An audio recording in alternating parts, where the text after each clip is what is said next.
Good morning. Oh, what the heck?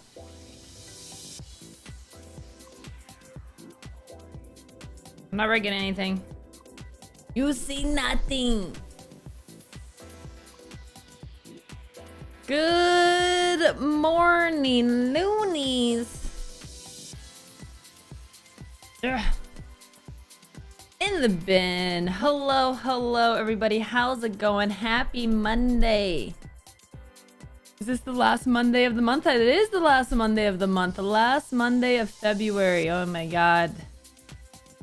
Oh my... How... February felt like it was like a week long. How is this possible? I don't know about you guys, but for me, it felt like no time has passed. I don't know. What's up, Morg? What's up, Chef A Green's Gun? How's it going? What's up, Soul? Me, it felt like it dragged on, yeah? People were saying that about January too, but I don't know. A typical February is about a week long. I know, and we have an extra day this month. I mean, this year. We have an extra day of Feb. Did you know? Alright, I gotta close out some of these windows. Got too many windows going on here. Too much going on. How are we doing, y'all? How are we feeling? What's up, Fish? Trolley? Oh gosh. What's up, Party on Barth? What's up, Alan? I felt the opposite. It felt like it lingered. Really? Okay. I guess I don't know. I've just been so busy that it's just the days. I'm like, I forget what day it is. I forget what time it is. Like yesterday went by way too quickly. How's everyone doing though? How's everyone's weekend? Hey, Hero with the 76 years. That is amazing. Thank you so much for the 76 years of support. That is incredible. Thank you so much. Seems like the last couple times I catch a stream, Loco is looking more and more professional. Thanks, Singletary. Thank you so much. Yeah, I've gotten like a bunch of new blouses, which is cool. Did a little shopping, not this weekend, but last weekend. Got a bunch of new clothes. Of course, I'm not wearing a new shirt today. I'm not. But I did get a lot of new clothes. So yeah. I mean, this is my, I gotta fit into the CEO of streaming role if I want to be taken seriously, you know? What's up, Menagerie? How you doing?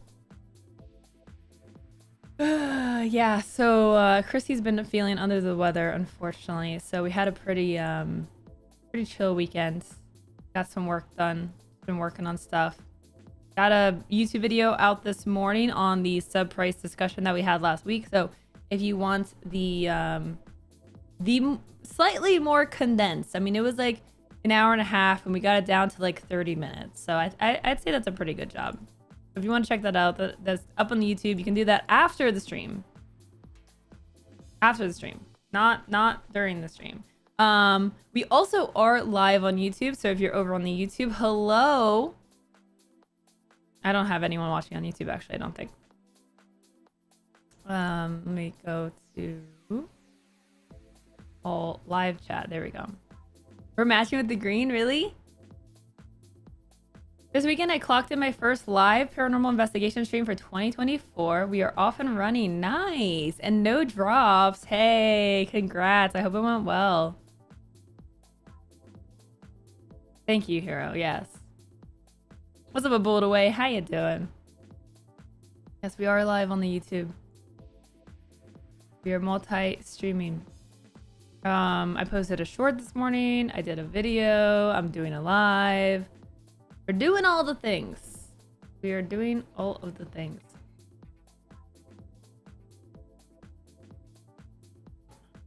Oh my gosh, I just realized I have coffee. And it's probably cold. I made it like 40 minutes ago. Nice. Love this not hot coffee. Love that journey for me. So I just had a lot of prep to do this morning for today's stream, to get all my topics situated. I had to make the thumbnails. Been busy. I missed the past few minutes. You missed nothing. I mean, no, very important stuff. Very important. I actually gave the secret to being a successful streamer. Like the secret that no one wants to say. I said it and no, I'm just kidding. So we have some things to talk about today. We've got the Hasan tweet, the Hasan clip that went around Twitter, talking about streaming and being harder than a real job. So we get to talk about that today. We're gonna have, I'm sure, some great rant moments about that, the whole discussion. I probably spent the most time that I've spent on Twitter like scrolling this weekend than I have in like 4 months, and it was miserable. Highly don't recommend. Don't scroll on Twitter. You just see like the same things over and over again, like everything's rehashed. And it's funny because then you see people complaining about this exact phenomenon of like people are just like, oh man, everyone's like, you know, so tired of seeing everyone give the same rehashed take, which is true. But it's so funny because the circles I think are like much smaller. Oh, I'm not streaming on YouTube? Oh, that's because it's an unlisted video. It would probably help to be public.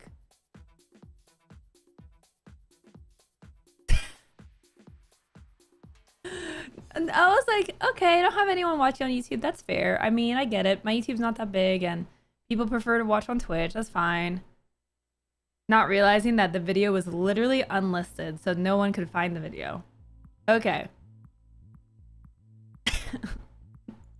Professional streamer.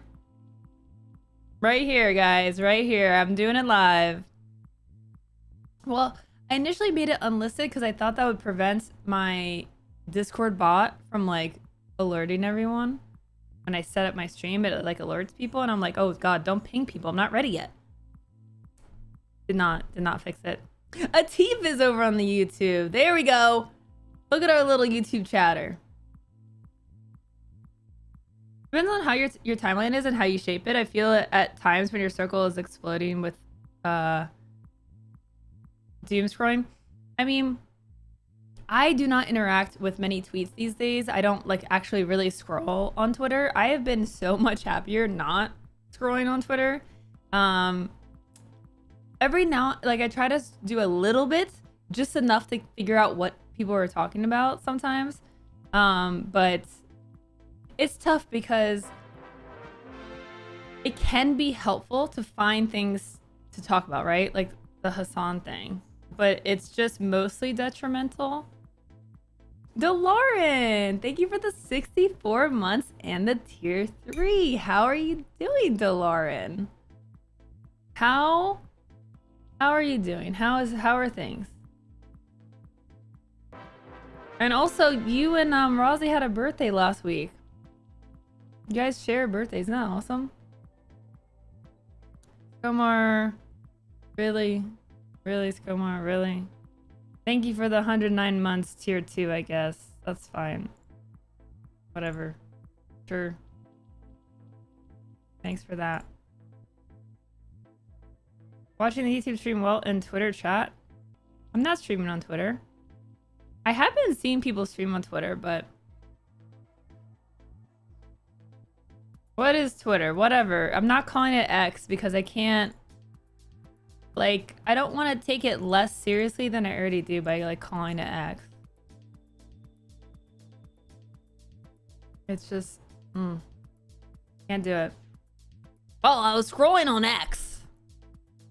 I don't know. I feel terrible. Like, I feel like a dum-dum saying that. It's still Twitter to me. But yeah, it feels like I don't know. Christy tells me the same thing. She's like, you need to like interact with tweets that are positive, and then you'll get more positive stuff.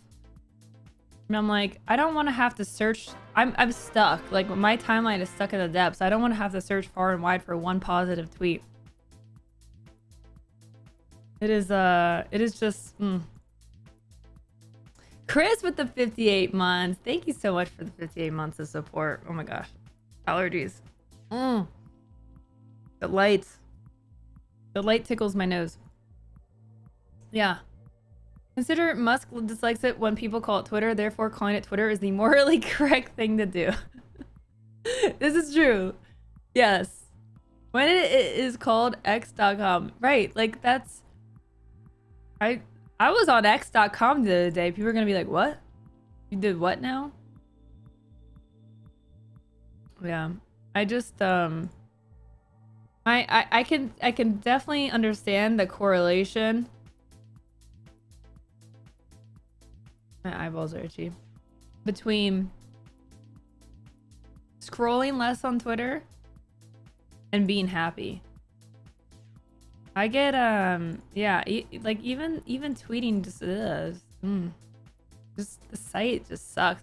And so many people have left. Like so many people have stopped interacting with the site and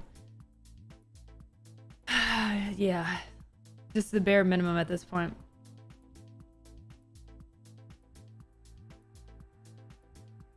Musk doesn't actually care. He just wanted to publicly tweak people about dead naming.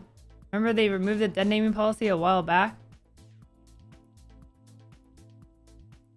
I mean, I think he gets butthurt when if people like don't call it his, you know, nice little X name. What's up, Ninja Flippy? What's up, Hectaris? Hey, DV Fig. Hello, now unlisted YouTube stream. I know. I was unlisted on YouTube. And now we have 8 whole viewers. I'm famous.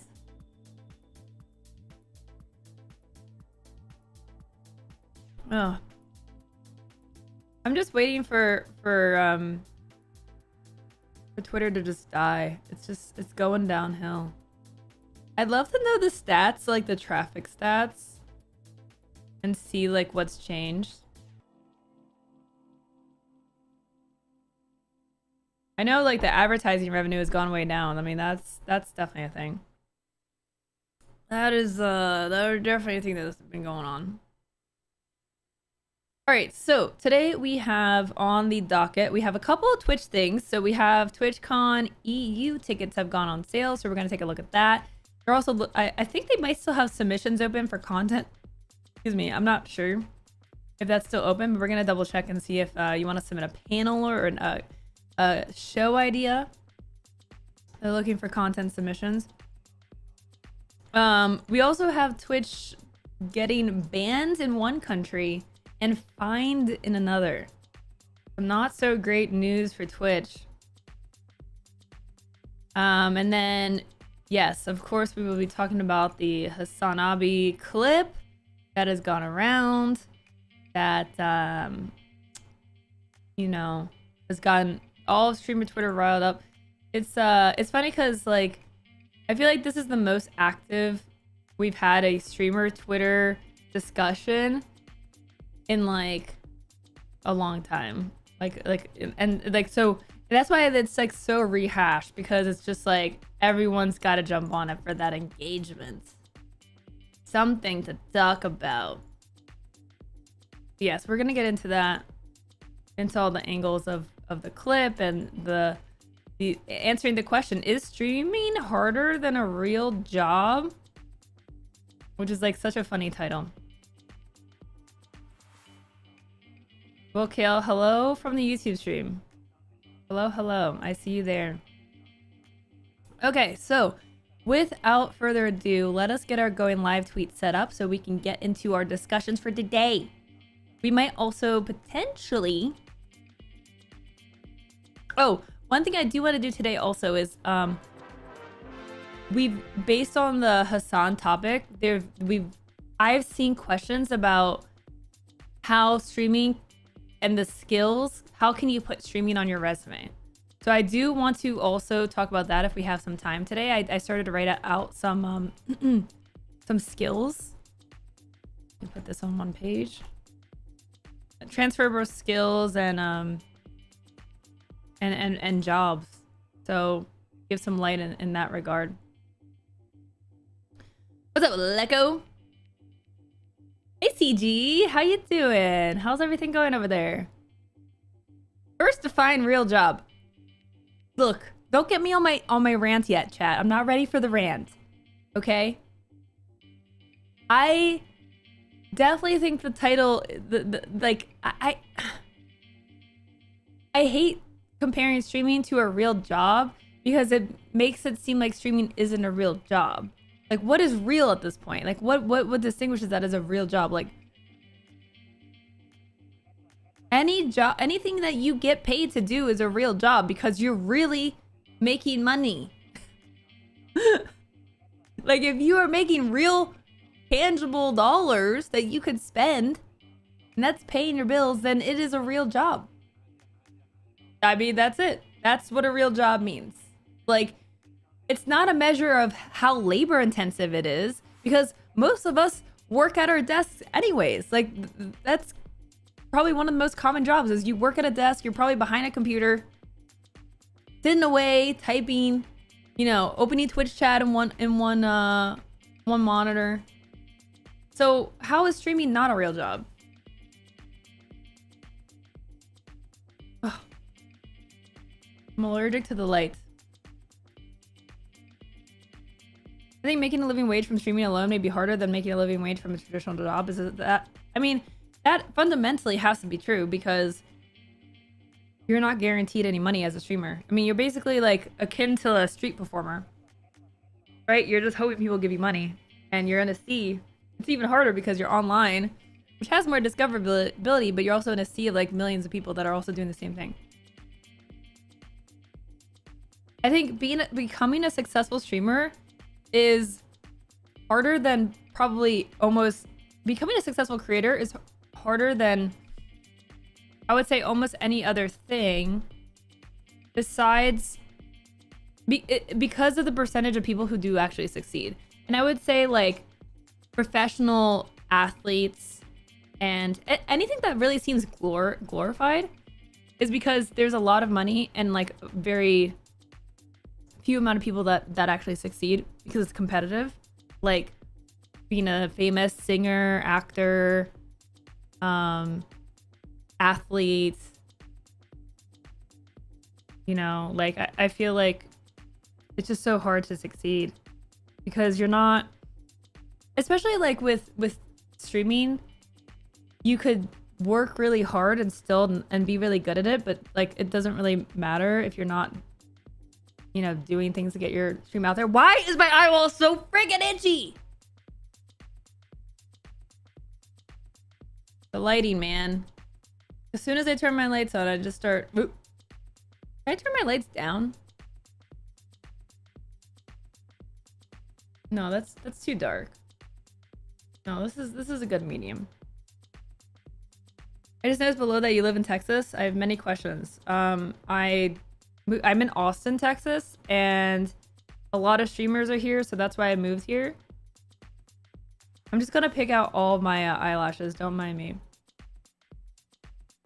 I bet if you go yell at a bunch of people on Twitter, it will help your eye. I don't even bother. I don't even read my own comments to my tweets anymore. I mute my tweets usually before after I post them because everyone's so argumentative and it's just exhausting. And it's also just like, for me professionally, it's just at this point a really bad look to just like be dunking on people.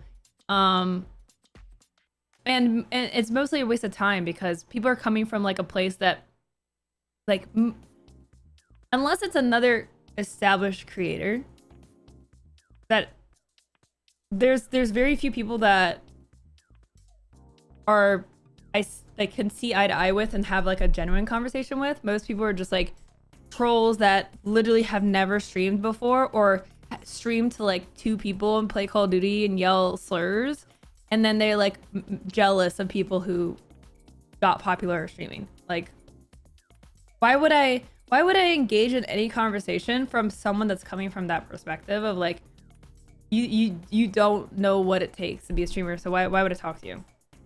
Ding ding ding. So yeah, I just mute the tweets and I don't even bother like reading it and getting mad. because there's really no point. I don't need to convince them of anything. I know what I'm talking about and I know my perspective, and that's really all I care about at this point. Like, I don't care what random person on Twitter has to say with bad perspective and lack of knowledge. So I'm not gonna waste my energy. I'm not gonna waste my energy.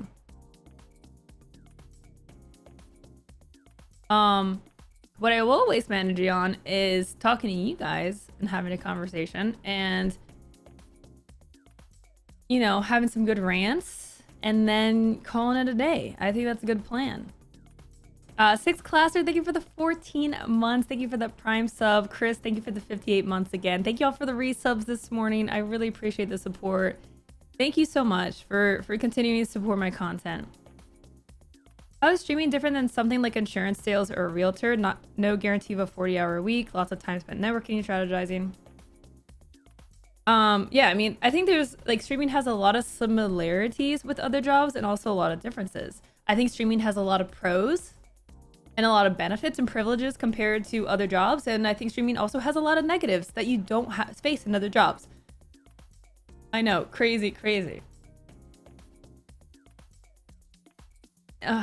It's just like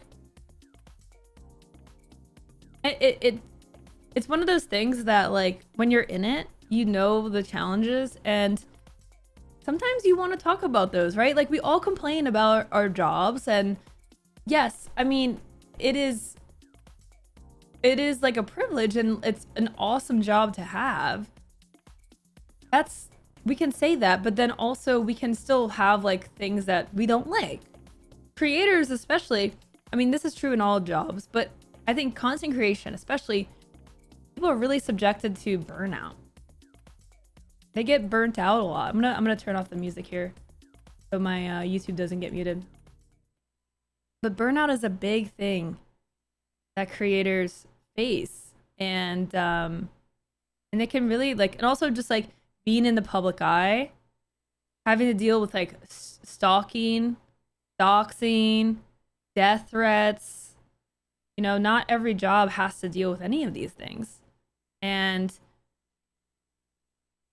creators, I've seen more so lately, like more creators are pivoting to full-time jobs with guaranteed salaries and not being in the spotlight.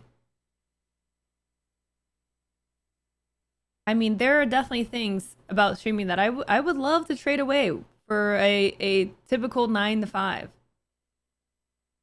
Like having some stability and, you know, not having rape threats in my DMs.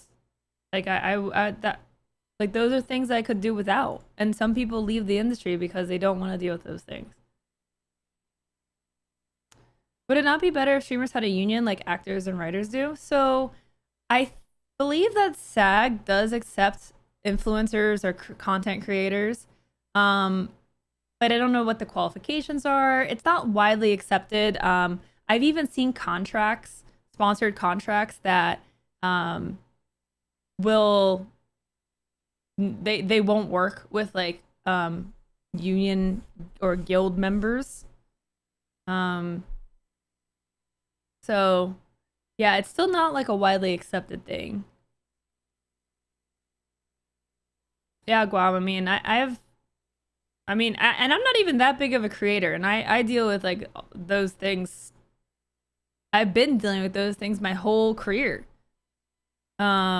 So I can't imagine how someone who is as big as Hasan,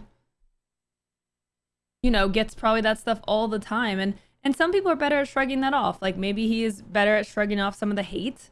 I mean, he gets a lot of hate his way, and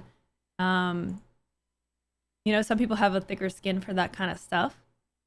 Some people don't. Some people, you know, can't handle it, and so yeah, I mean, streaming can be a cool job, but also have negative aspects. And content creators should be allowed to talk about those things openly without it being taboo. Without people being like, well, you're lucky, you know, people would kill to be in your shoes. And it's like, we get it. Like, yeah, of course. But also, like, can't we just complain about the parts that suck? Is that okay? To me, it's like very much the energy of, Like if I were to complain that it's cold here in Texas, and then someone's like, well, you think it's cold there. Well, I'm in Alaska. Okay. Try being in Alaska. It's like, why does it have to be a one-to-one comparison of whose job is the worst? Like it's like, oh man, I've been feeling depressed lately. My, I don't know, my favorite actor, they don't act anymore. They stopped acting. I don't know. And then someone's like, "Oh, you think that's bad?" Well, I just lost 5 family members. They all died. So what are you complaining about? You shouldn't be sad. It's like everyone has their own world that they live in, right? Like their experiences. Like we can't validate someone else's experiences because you can find a worse example. This is what this whole conversation. This is like really what this whole conversation is really like reminding me of. Is these kind of like, oh, we gotta outdo each other, and this is like also a very Twitter thing to do. It's like, oh man, we gotta like outdo the other person in terms of like being the most miserable or the most perfect. It also goes the other way too. Just like people who like, have to like criticize someone's every single move because like, they gotta feel good about themselves and how good and pristine they are. Twitter's just for farming impressions. I mean, it's always been that way. But it's kind of, it feels more like bad faith now because I think like many genuine people have just left because it's not a genuine place. So I'm just saying, if you could get a large enough membership, then maybe you could get Twitch and other platforms to listen/negotiate instead of you just having to take what they give you. I mean, yes, of course. Like in theory, it's a good idea, but like,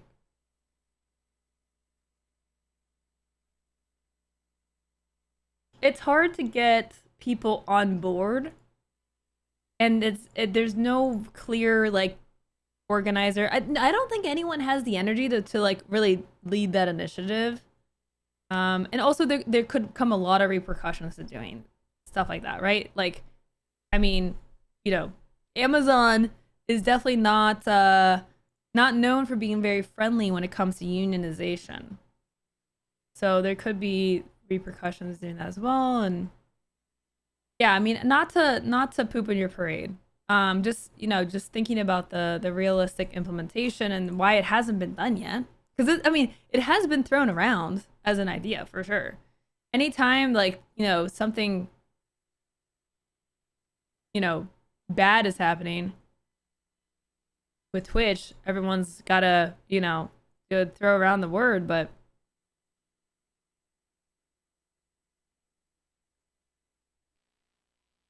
all right, I am going to do a tweet. Let me get a tweet prepared. Discussing the current discourse. Okay, no. Is streaming harder than a real job?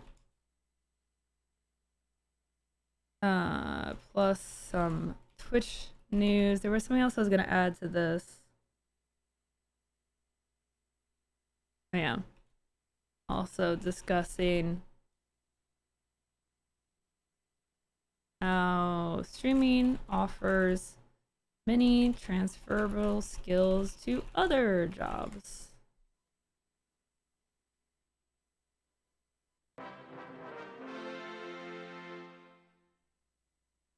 Vroom with the 116 months. Thank you, Vroom, for the 116 monthers. Thank you very much.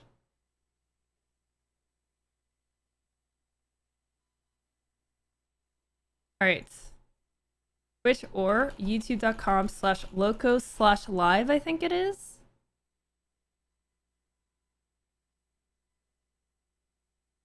Unions are bad though, they take away from the company. Yeah, we don't want to take away from the company.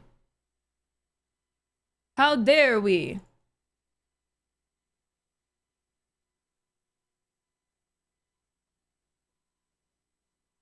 Let me just double check this live tweet. So it's youtube.com/@loco/live. Okay.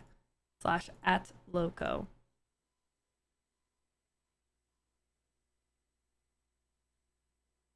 @loco/live. Okay.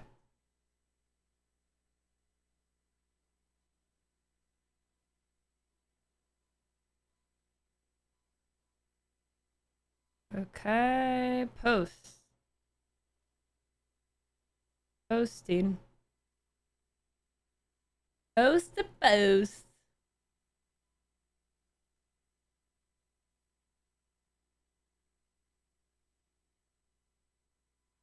How dare you impugn upon the CEO's 9-figure compensation package? Gotta create that value for the shareholders. Oh, yeah. Nvidia's stock is like, who invested in Nvidia like 2 years ago? 1 year ago. I mean, can I get a time machine? Put my whole savings into Nvidia from 4 years ago. Whew. I bought Nvidia in 2018. Nice. Nice. That is, yes. I mean, that's looking good. Nvidia stock. They're already up 1.33% today.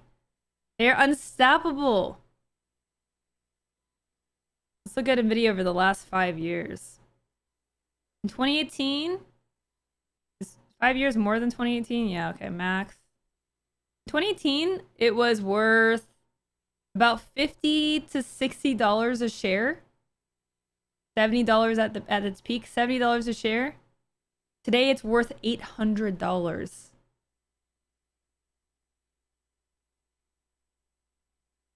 Vroom. Vroom, vroom. How many cars you getting with that? Woo!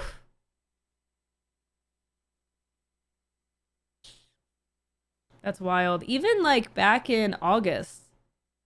In August, it was $400 a share. It's almost doubled in just the last 5 months. Turk85 cheered 300 bits. PLS Tech Mooney. Please, Tech Monies. Thank you for the 300 biddies. Thanks for money. I'm working so hard. I have a hard job. My job is so hard. Please give me monies. I'm hard at work here. That was gonna be my original title. Was like, I'm hard at work, you know? Like, I'm working hard. But then I was like,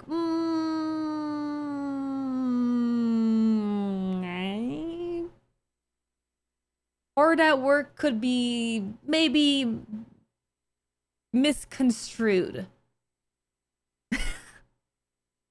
It's almost enough capital gains to buy a GPU. Oof. My work was doing the thing Booker was doing. Yeah, Booker is very busy at work too. He works very hard. He's making the Booker voice? No, that's not the Booker voice. This is the Booker voice. Yeah. Oh my goodness. Thank you for the 300 biddies. Yeah. Oh my goodness. Let's see if he's looking. No, you can't see his head. Head is cut off. He's sleeping. He's sleeping. Working hard or hardly working? I would say working hard. I'm working very hard.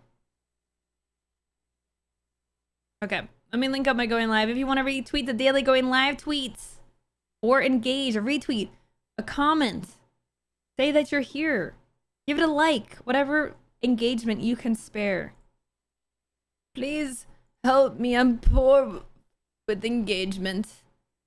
Please give me some engagement dollars. For little old me. Don't make me cry. I'm starved of engagement. Feed me. A simple like.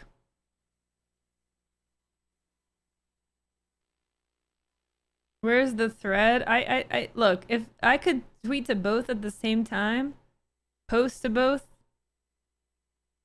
Song got banned. Did he? If I could do both at the same time, I would, but I can't, and I just, yeah. I barely use Twitter.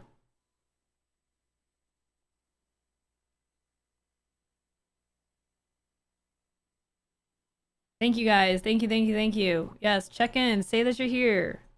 Rozzy got the message. Rozzy understood the assignment. Solipsis says, I am here. Thank you, Soul. You are here. I made one good investment in my life. I bought OLED stock in 1999 and I'm still holding it.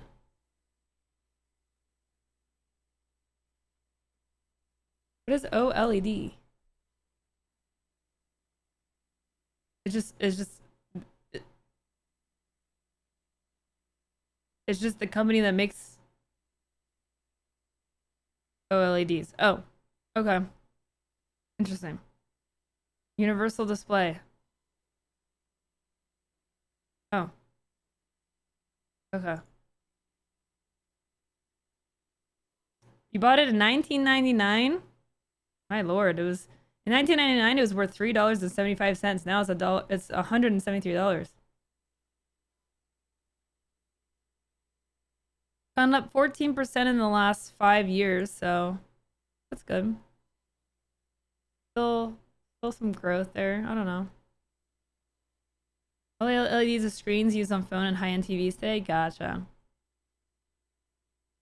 Hey Jane, how's it going? I had no doubt that the 2.5 people who follow me will rush to the chat at any minute. Looking forward to it. I sold my Bitcoin at 14K. Nice. Even though what is it today? It's gone back up. It went way up and then way down, and now it's 53K right now. I don't own a Bitcoin. If I owned one Bitcoin, I would sell it. I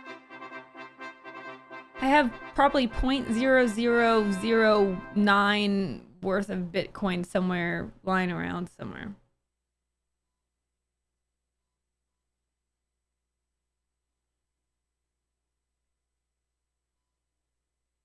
But that's it. What's up, Boasty? How's it going?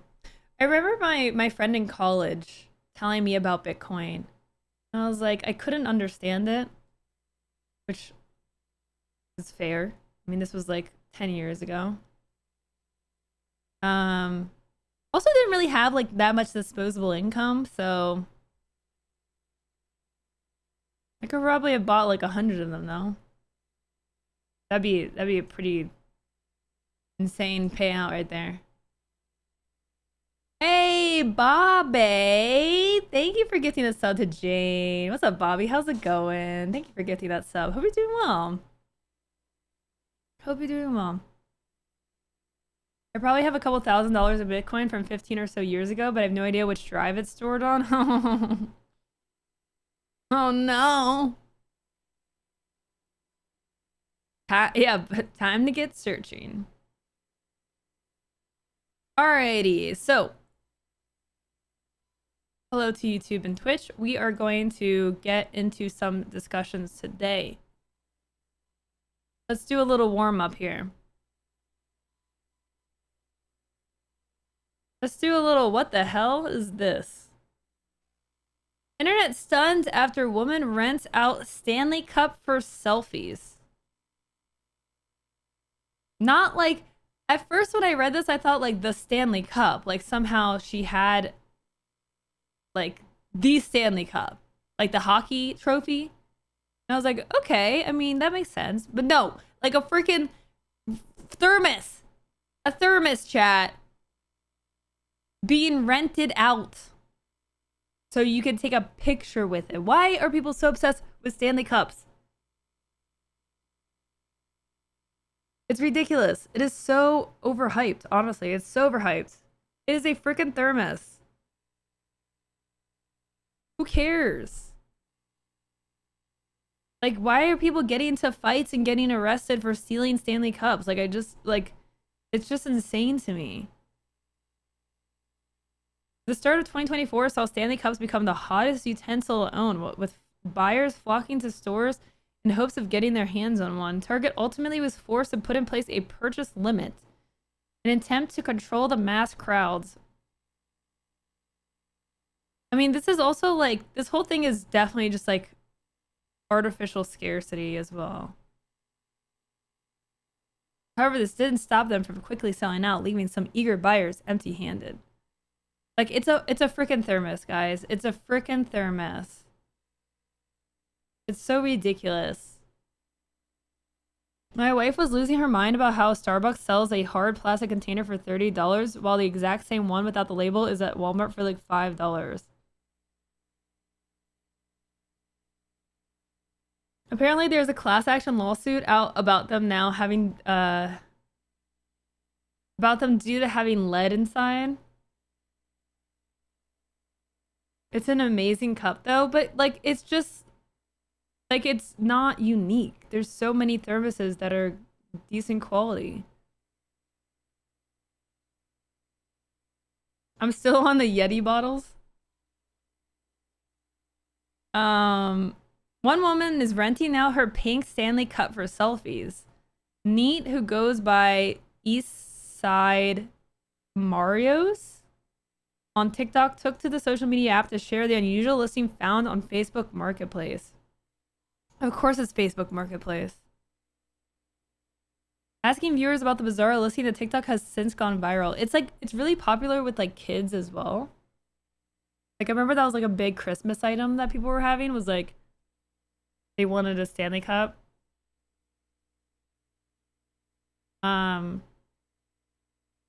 Which I mean, I like when it's popular with kids, I feel like that's different because as a parent, you like are trying to please your kid. But if you are a grown ass adult and you are like fighting people so you can have your own Stanley Cup, what is wrong with you?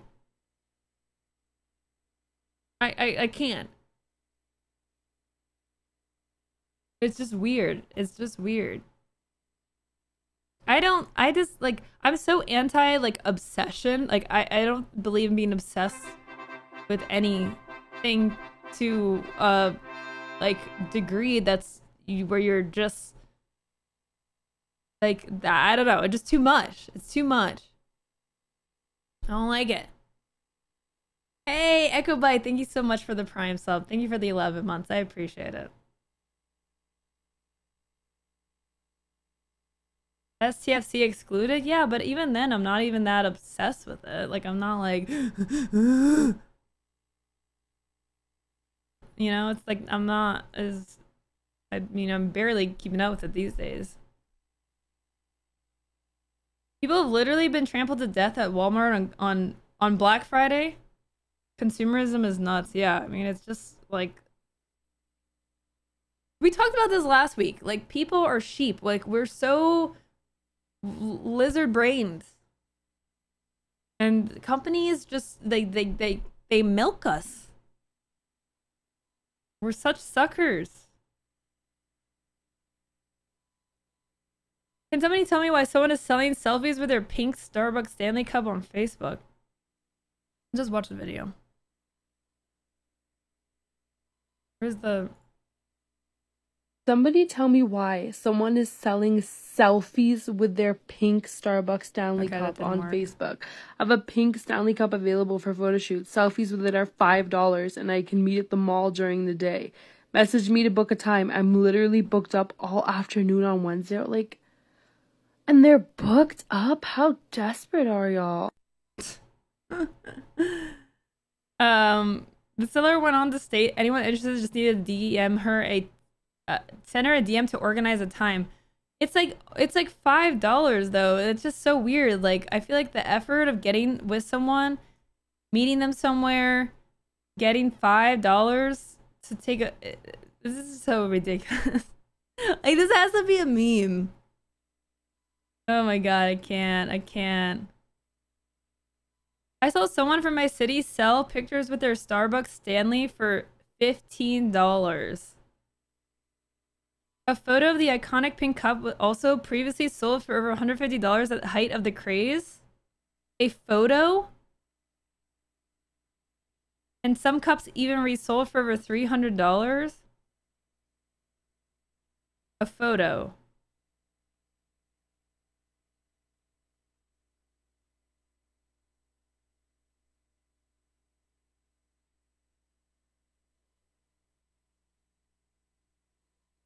This was extremely popular and off the shelves in seconds and minutes. The prices are skyrocketing to above $300, but we all can't afford a $300 cup, so why not get the next best thing to it? A picture, yes, a picture of this stunning cup with free shipping. I mean, it's clearly like just like boomers got scammed, right? Like, this is only photo of the cup on a 11x8 printer paper. You won't regret purchasing a photo of a beauty like this. That's hilarious. That's legit the most disgusting seller I've ever seen. People are so dumb though, like... Ugh. My coworker just got one for Christmas and she doesn't get the big deal. There's probably blood on that Stanley Cup. Whoever got her that cup probably had to fight through a war just to get it. Honestly, does she deserve a Stanley Cup if she's not absolutely obsessed with it? I posted a picture with the Stanley Cup in Chit Chat for reference.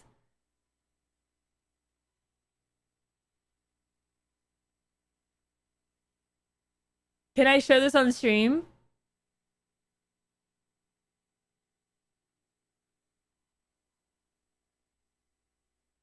Stanley Cup, is Stanley Cup a hockey thing? Yes.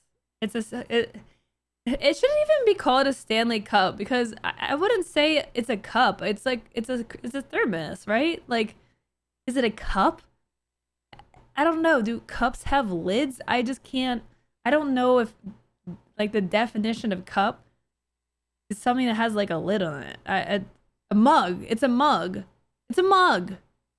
It's not a cup. It's not a cup.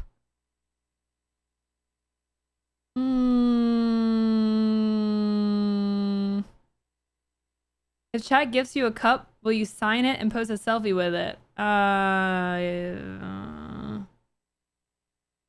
What's up, Ash? They're calling them tumblers / cups. Tumbler makes sense. Cup, it's not right. Not right. It's not a thermos. Those can be sealed drip free. Is this not drip free? Is this lid not drip free? I need to buy a photo because this isn't a good photo. Maybe I have to pay $150 to get a good picture of one. Like is this not a sealed thing? I mean, it's got a straw holder, but it's not spill proof.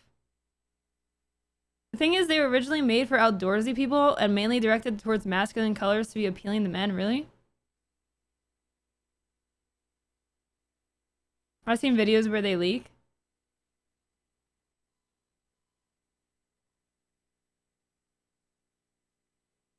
I remember 10+ years ago, sellers selling empty Wii and Xbox 360 boxes for hundreds of dollars. Oh my god. Oh my god, I remembered that crap, man. My cousin, who's now 36, used to do something like this with iPhone boxes. He'd sell it on eBay, make it look like buyers were receiving an iPhone, but the description outlined it was only a box. He made hundreds of dollars every single time he did this. He got his buddies in on it, and he'd buy their boxes when they got new phones. Took a really long time for him to be shut down by eBay.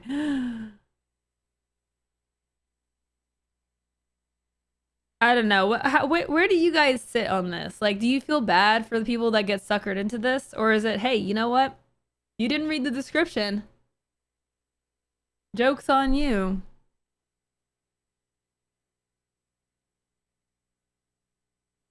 What was the scam? They're basically capitalizing on the hype of the Stanley Cup, but then, like, it's like a photo. And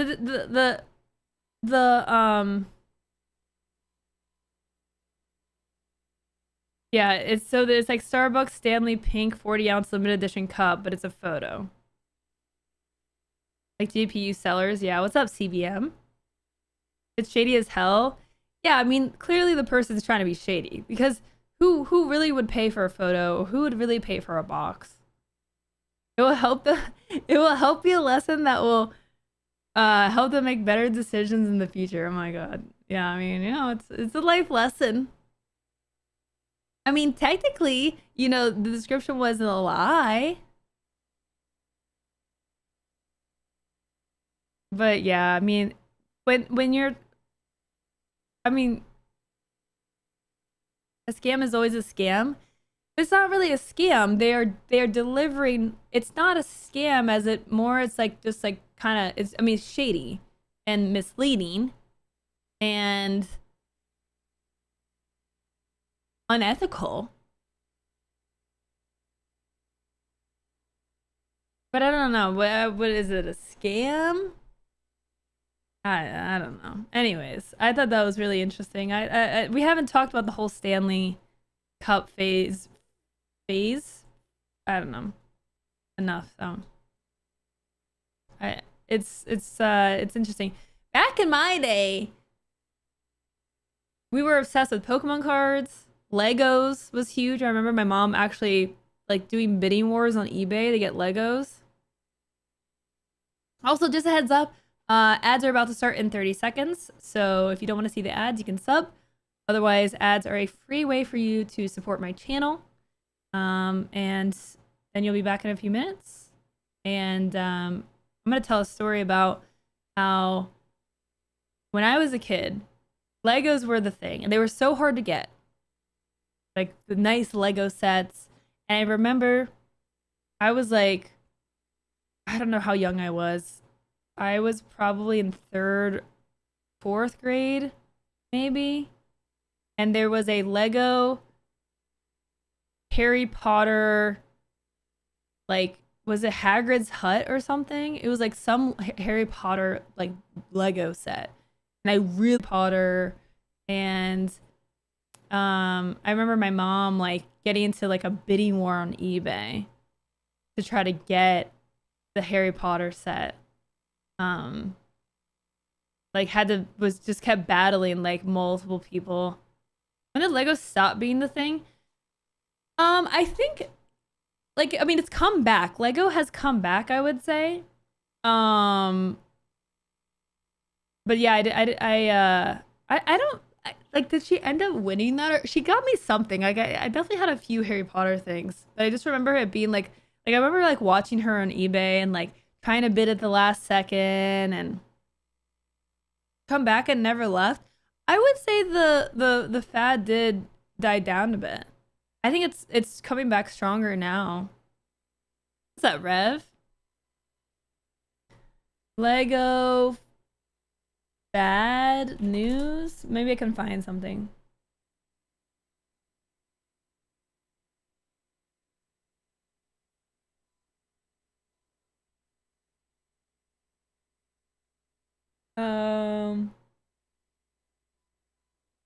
About Lego demand over time.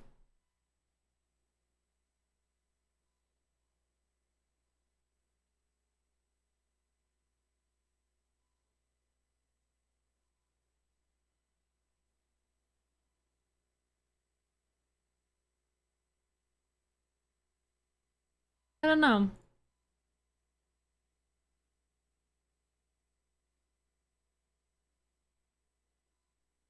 Maybe just for me it kind of died down, but the price went up for sure. I mean, yeah. It was big during the pandemic. Yeah. Yeah, I feel like the pandemic really brought them like back up. They didn't have fads when I was in school. Polos. Polos were a thing in school for me. They were in middle school. Wearing polos like Abercrombie and Fitch, Hollister, Aeropostale, American Eagle, like the polo for a while it was like popped collar wearing a polo, then it was not. Polos were a thing. Yeah, it was pretty awful. Polos Polos were definitely definitely a middle school fad. I'm trying to think of what else. Like in elementary school, it was like, for me it was Pokemon. Like actually like Pokemon on the Game Boy Color, right? Because that's like when it first released. And like trading Pokemon in school. And then tech decks were really big for me. Like I feel like tech decks and like Beyblades also. Beyblades kind of have come back a little bit. Tamagotchis were big and have come back.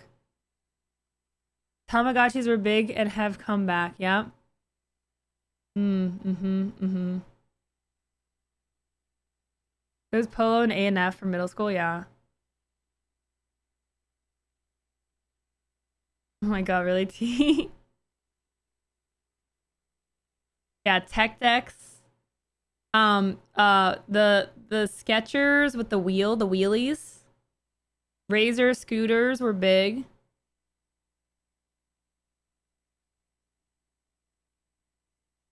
What else was big? Heelys. Heelys, yeah. Heelys were definitely a thing.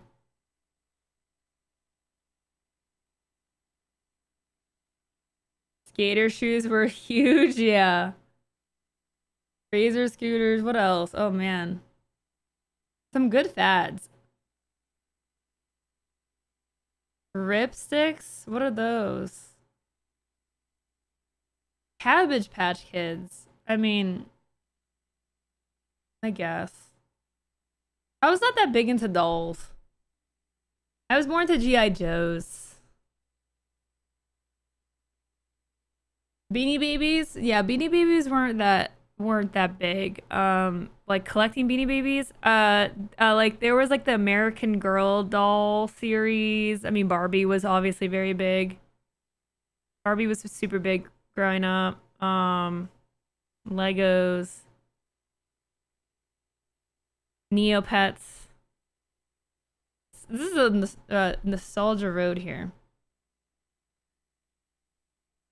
The Kinder Egg toys. Oh yeah, they had those for a minute. They had the swoops. Do you guys remember the swoops? Swoops, there it is. Swoops, there it is. It was like chocolate in the shape of a chip. I don't know. In a little cup. Those were fun. Those Kinder Eggs are hella expensive, yeah. This is a 30 plus only stream. My area had whole stores dedicated to buying and selling them. I feel like it was like more like older though. Like I don't remember like really seeing much chatter about Beanie Babies in school. They pushed the swoops heavy back then. They did. They really did. Okay, fine. Look it up, the swoops commercial. Swoops. Oh my god. Okay, maybe DMCA ain't coming. We'll see.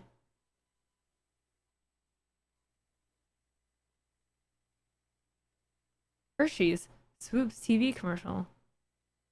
Okay, thank you for the intro.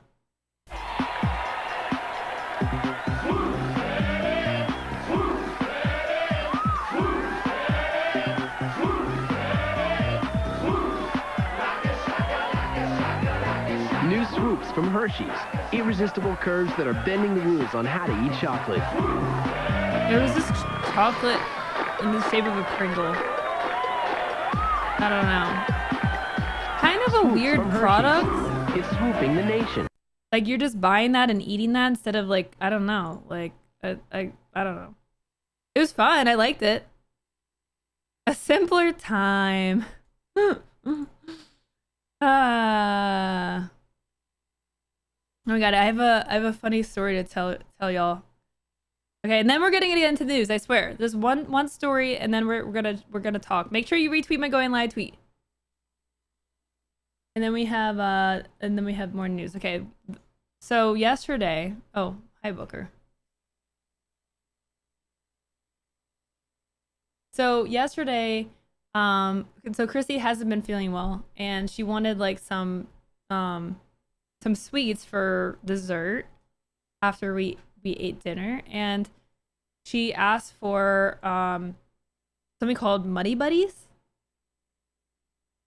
I don't know if y'all eat those or have heard of those. I certainly have never heard of them. And she was like talking about them, and she's like, yeah, they're she said something like, they're brownie. They're like chocolate brownie. And they're by checks. And so I go to the store. I go to like the local gas station. And I'm like, okay, let me go look for this. And I go and I look in the candy aisle. I'm not seeing it. And I remember she said buy checks. So I'm looking for the Chex Mix. I'm like, okay, well, like, it's buy the Chex Mix. Let me go look over there. And I'm looking, and I see something called Nutty Buddies. And I'm like, oh, this must be it. I must have misheard. I thought she said Muddy Buddy, but it must be Nutty Buddy, right? Like, she said she wanted something crunchy. This is crunchy.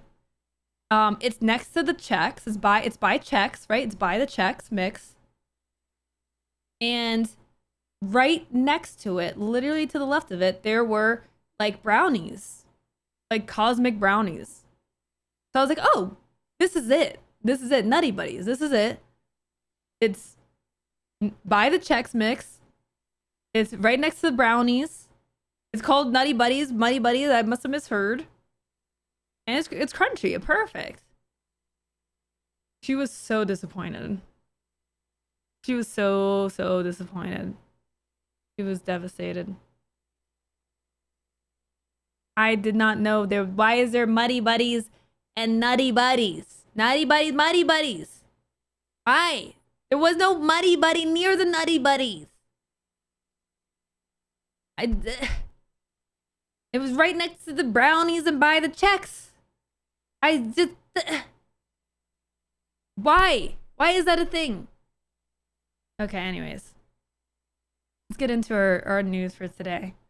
It's okay. I also got her a ice cream sandwich, a cookie ice cream sandwich. So the sandwich part of chocolate chip cookies with vanilla ice cream, so good. So anyways, she had some nutrition, okay? Okay, Twitch and Kick have been banned in Turkey over gambling concerns. Both Twitch and its competitor Kick have come under fire several times in the past over concerns related to gambling being streamed on their platforms. In 2022, Twitch famously made alterations to its gambling policy after receiving criticism. Oh, too zoomed in. From top broadcasters like Pokimane, when one of its creators, Slicker, admitted to scamming his fans and fellow streamers out of hundreds of thousands of dollars to fuel his gambling addiction. Kick is also notably backed by co-founders of Stake.com, a prominent online gambling platform, a fact that has similarly resulted in criticism from Pokimane and other streamers. Twitch and Kick blocked in Turkey amid gambling concerns. On February 21st, news spread that Turkey had blocked access to Kick. As reported by this journalist, Turkish officials stated that Kick's entry to Turkey was to attract Turkish youth to roulette. 2 days later, Turkey has reportedly done the same to Twitch, with this reporter stating that the site was blocked by the decision of the General Directorate of National Lottery Administration. The journalist also stated that access to the site would be cut off in 24 hours, claiming that the BTK, the Information and Communications Technology Authority in Turkey, began investigating Twitch after broadcasters on Kick claimed similar content was being streamed on the Amazon platform. This is interesting because, as we talked about in my last video about the sub prices, Twitch actually announced just days before this happened that prices in Turkey were going to be significantly increasing. And now I guess it doesn't really matter, does it?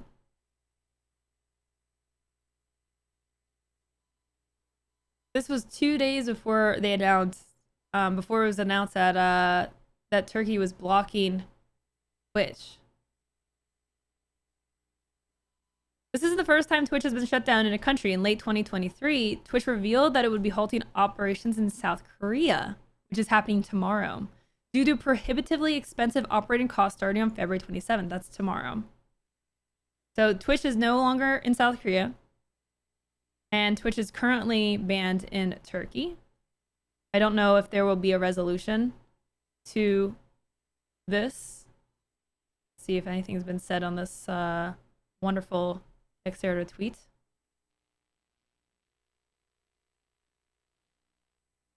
I mean, it's definitely not good. Definitely not good.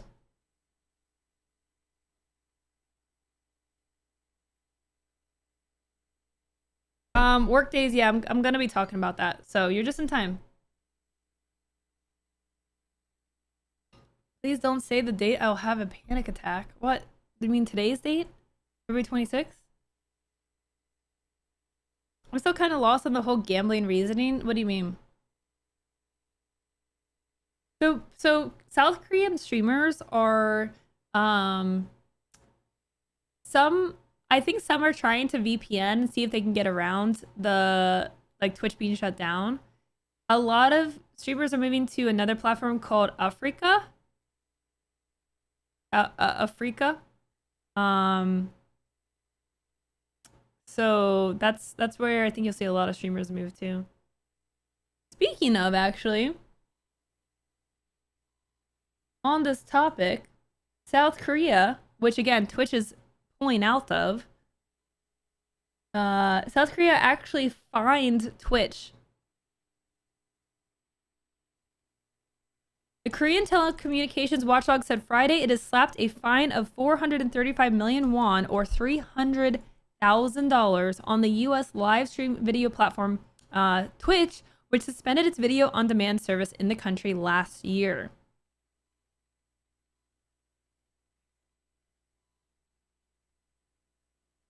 The Korean telecommunications watchdog said Friday it slapped a fine of 435 million won. The Korean Telecommunications Commission determined the suspension of the VOD service violated the local telecommunications business law by undermining the interests of users. I mean, isn't your model of, like, charging insane prices against the interests of users? I mean, the Twitch is leaving South Korea because it is way too expensive. They cannot even, it's just, they can't justify it. They're even willing to lose the entire South Korean market. Yeah, let me see if I have a better multi-chat here. To grow as a streamer, you not only have to stream 9 hours, you have to promote when you're done streaming. I know. I'm with you, Workdays. I teach streamers how to stream and how to grow. That is, like, I have a whole business around it called Streamer Square, and we do courses, we have live seminars, we do one-on-one consulting. Believe me, I am your ally when it comes to talking about the challenges and the amount of work it takes to be a streamer. I am with you on that. I am definitely on the same page. We're gonna get into that discussion, but I know what it takes to become a streamer. I've been doing it 10 years. What else here? Twitch Interactive, the operator of the service, reduced video quality in Korea from 1080p to 720p in September 2022 and terminated its VOD service 5 months later. Because again, they were trying to figure out how to make it work, and now they're not even gonna be in South Korea at all. The Commission has requested relevant data to examine whether Twitch had a justifiable reason for limiting the maximum viewing quality, but Twitch turned down the request, citing contractual confidentiality obligations. The KCC has also imposed another fine of 15 million won on Twitch for its failure to implement a system to prevent the distribution of illegal footage. How the heck are you gonna do that? I guess it's a moderation thing. Maybe not enough moderation. I don't know. The Commission did not accept Twitch's claims that live streaming and VOD services are not independent telecommunications services, and the suspension was a necessary business decision to continue to provide the service in Korea.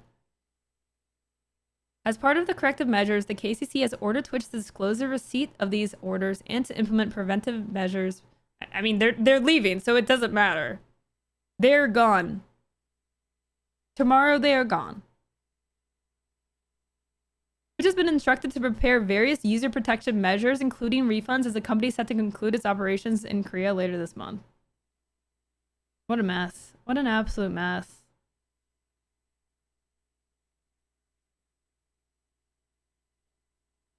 It's the 27th in Korea, so they are gone now. Yeah, that's true. Yeah. What's up, Mefty? How's it going? Wah, wah, wah. Feels like there's more to the story. Korea operates very different from other countries. The government built high-speed internet much sooner than most nations. They charge ISPs to recoup the cost instead of remaining on citizens. I mean, yeah, Twitch, it's already been known that Twitch has just been unable to make it sustainable to operate in South Korea. I mean, Twitch can barely figure out how to operate everywhere else in the world. So when they're getting charged like for streaming and the users receiving the content, it's clearly a problem. I don't think Twitch really is like, you know, excited about having to leave the Korean market.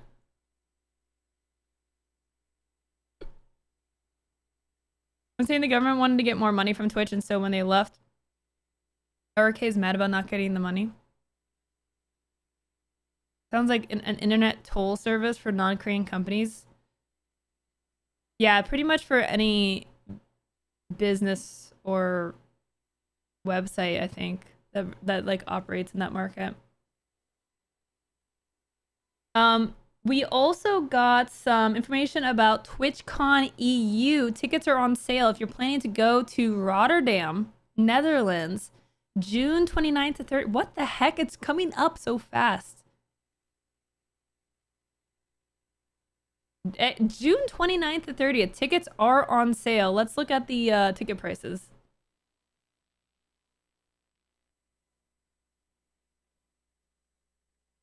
All right, so a 1-day ticket is 75 euros. A 2-day ticket is 125 euros. So if you want to go both days, it is 125 euros. Have you got your passport up to date? Yeah, I don't know. Yeah. I had to get my passport renewed. 125 euros is $135. I mean, I don't have any plans to go to TwitchCon EU this year, unfortunately. Unfortunately. I mean, that could always, there's always a chance that could change, but right now I don't have plans. I'd love to. Like, I would love to. I want to. I love Europe. I love Netherlands. I would love to go, but unfortunately it's just not in the cards. So, I don't know what the ticket prices were last year. Is anyone planning on going on to TwitchCon EU? What's included? Community meetups, Twitch rivals, meet and greets, loot cave, chat badge, tote bag.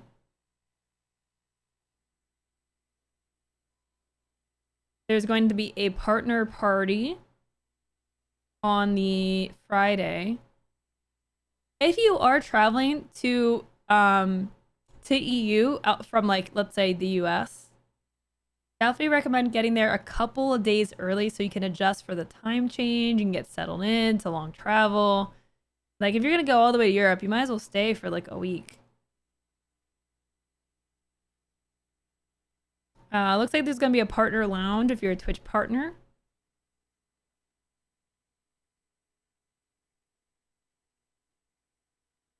So I'm trying to remember if they sold out last year.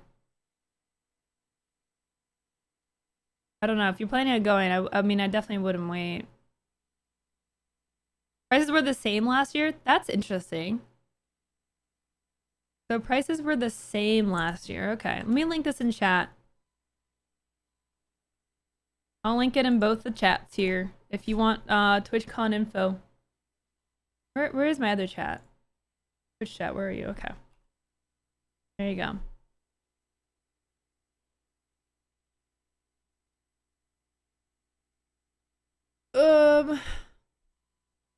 So we're getting TwitchCon EU tickets now.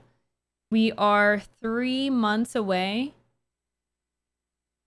So TwitchCon NA is what, September this year? Yeah, because it's during September. Okay. Okay, so maybe July TwitchCon tickets, maybe June TwitchCon tickets. June, July, probably, if it's going at the same pace. It's probably more expensive to fly to Rotterdam than Paris. The cost to go would be more this year. It's probably dependent on the venue. It's probably more of a venue thing. Venue, location. I mean,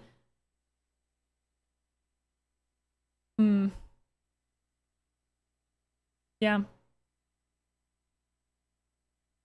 Why would it cost more? No, I don't know. I don't know.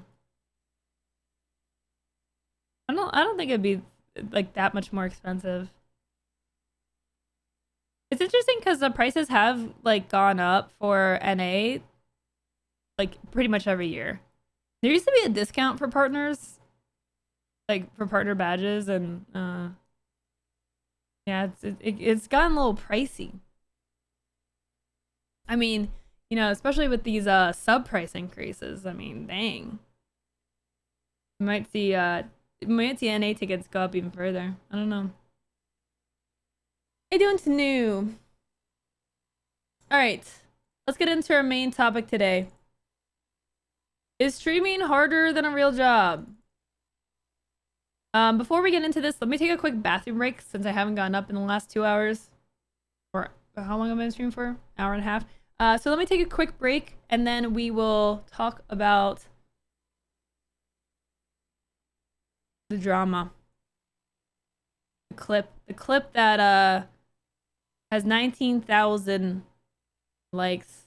We'll talk about this. Give me a few minutes. I will be right back.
Alrighties, chatters.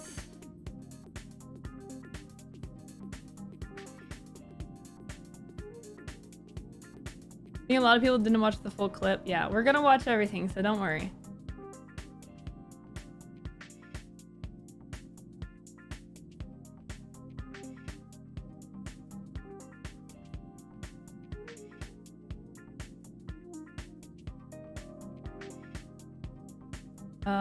Let me turn off music.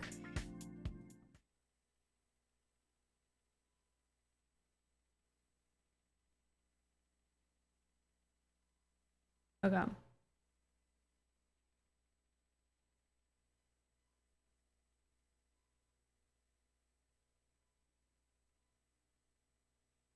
Thank you, Oystein. Roger, please do not choke, okay? You have one job. And when you drink water, you don't spit it back up. Okay? Okay, so this tweet went around, started a lot of discourse. A lot of great, wonderful conversations on Twitter, on streamer Twitter. Millionaire streamer Hasan Piker claims that, quote, a real job doesn't suck the soul out of you in the same way that streaming absolutely will. Let's listen in. And yeah, the clip quality is gonna be terrible because Twitter compression is just absolutely abysmal. So that's, I mean, that's gonna be a thing. Let me go full screen here. Okay, here we go. Yes, a real job can be gruesome. A real job can make you very tired, but a real job doesn't suck the soul out of you. You know what I mean? In the same way that 9 hours of streaming absolutely will.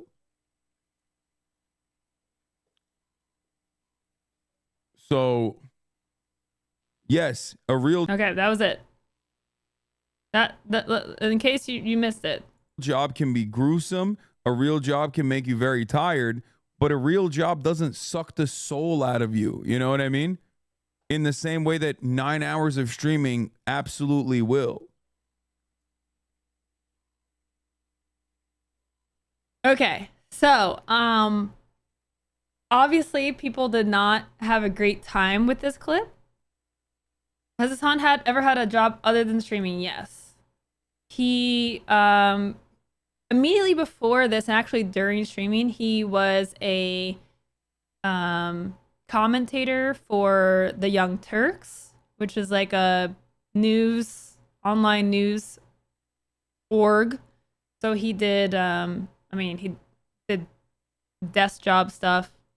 He, scripted content and did that. He has stated that he previously also worked in sales. So he has had jobs prior to this. So now this clip, people got really upset about because I think everyone would agree that there's plenty of jobs. In fact, most jobs are soul sucking because you're, first of all, not your own boss. You're yes, you're working 40 hours a week. So this is the thing. There are pros and cons, right? There are pros and cons to streaming versus what a real job entails, which again, I don't know how we're defining that. We'll just say like a traditional job, I guess, is probably a better term than real job, because if we keep saying real job, then we're saying that streaming isn't a real job, and streaming is definitely a real job. And there was a lot of commentary about that on Twitter, like whether it's like basically disqualifying streaming as like not being a real job, or minimizing the things that creators have to do. And let's just start off this discussion with, let's do a little disclaimer before we get into this discussion, okay? I am acknowledging that streaming is a privileged job. It is a awesome job. It is really cool. It has a lot of perks. It's something that a lot of people would love to be able to do. It's like really fortunate to be able to be a full-time creator. It is. A lot of people would definitely give up their desk job or their, labor intensive job or their boring job to do streaming and content creation. In fact, many people out there strive to try to make that happen. Some folks do both. Some people juggle full-time jobs and trying to be a creator.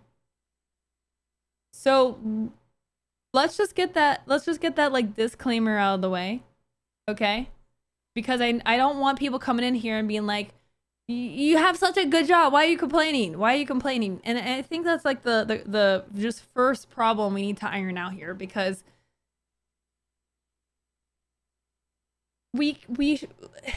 every job has things that are worth complaining about. Like even like a famous singer, right? Or actress, or, a famous F1 driver or football player or whatever. They probably have things about their job that they don't really like or that is very challenging for them. And I feel like we should be able to when that's your job, you should be able to have things to complain about, right? Shouldn't we be allowed to complain, right? We talked about this at the beginning of the stream, but it's essentially, to me, the energy is very much just having to compete for the worst job or the worst situation. And everyone's personal experience is going to be different. And many people want to commentate about this situation without even having done it, and they don't know what it's like. And again, I acknowledge that streaming and being a full-time creator is definitely a privilege. It's definitely has more ups than downs. But I think it's like kind of toxic to berate someone for having things that they complain about and for having aspects of the jobs they don't really like. The things I don't like about streaming is, first of all, that it is way more than a 40-hour-a-week job. It is not a clock in and clock out and you don't think about your job. It is a little bit obsessive. It's 24/7. You're always thinking about content. There's always things to do. You're always behind. It is overwhelming to be a full-time creator. And that can really wear you down. There's a lot of burnout that happens. A lot of creators really struggle with getting burnt out. There's also like the anxiety that gets induced from like, you know, feeling like you have to always be on and having to create, and everything you do in life somehow has to turn into like a piece of content, which is then just feels like work. Even for people who play video games. Like I play video games full time for 8 years. I streamed 6 to 7 hours a day. And that's really only the tip of the iceberg, is like sitting and playing video games. And yeah, honestly, that part is easy. Like playing video games and having fun is the easiest part of the job. And it is the smallest proportion of time that you probably spend, because there's so much that goes into creating and planning and building out your stream and your alerts and the events and integrations and the community building aspect. And I mean, there's a million other things that go into what you see on camera. It is a production, right? As a streamer, you are the talent, you're the manager, you're the producer, you're the editor, you're the writer. You know, you do all of the things. You're the director. It's a lot of things. Again, streaming is a very fortunate thing, and I love it. And like, I would not have replaced my journey for anything else. Being able to be your own boss is fantastic. That being said, I know people that don't like that responsibility or don't handle that responsibility well. They'd actually prefer to have structure and direction. And streaming isn't for everyone. And streaming is definitely not easy. If streaming were easy and being successful were easy, wouldn't everyone do it? Like, why would you be working a hard job? Why wouldn't you just quit and work the easy job that is streaming, right? Like, it's not always that it's easy to watch it happen live, but then not think about the things that go into it. And even someone like Hasan, who you know, he gets a lot of criticism, and it's honestly, I do understand that it doesn't come across well when it's someone like Hasan, because he is very wealthy, he's very popular, you know, he's very, very, very successful. He is not the top 1%, the top 0.1% of creators who really make it and become super successful doing this. And so when someone like him complains that it's draining or sucks your soul out, it's never going to come across well, because it's like, oh man, sorry, why don't you wipe your tears with your millions of dollars and your nice fancy mansion? I mean, I definitely get why people can, you know, criticize, you know, someone who is in a very, very fortunate position and has one moment on stream where, you know, he talks about the draining aspect. Is it more draining than other jobs? Is it less draining? I think it's draining in just a certain way. A lot of people want to compare this to like a labor-intensive job, and most of you don't do labor-intensive jobs. And if you do, definitely hats off. there's also mentally draining jobs and socially draining jobs as well. I think those are just as valid. They just, you know, take a toll on your body in a different way. So, you want more context, okay? I see more context. So let's get more context. What was this 20-second clip a part of? Let me close out all my million previous clips here. Okay, so we got 2 minutes of additional context. So here we go.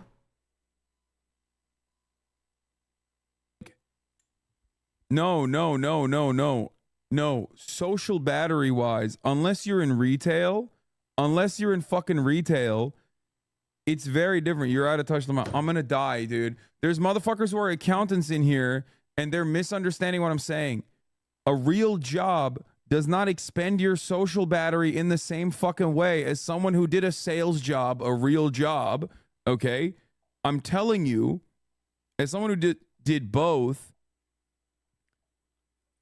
like, I don't know why the 9 clip is hours desynced. I don't know. of constant performance and people pleasing taps you out from social scenarios.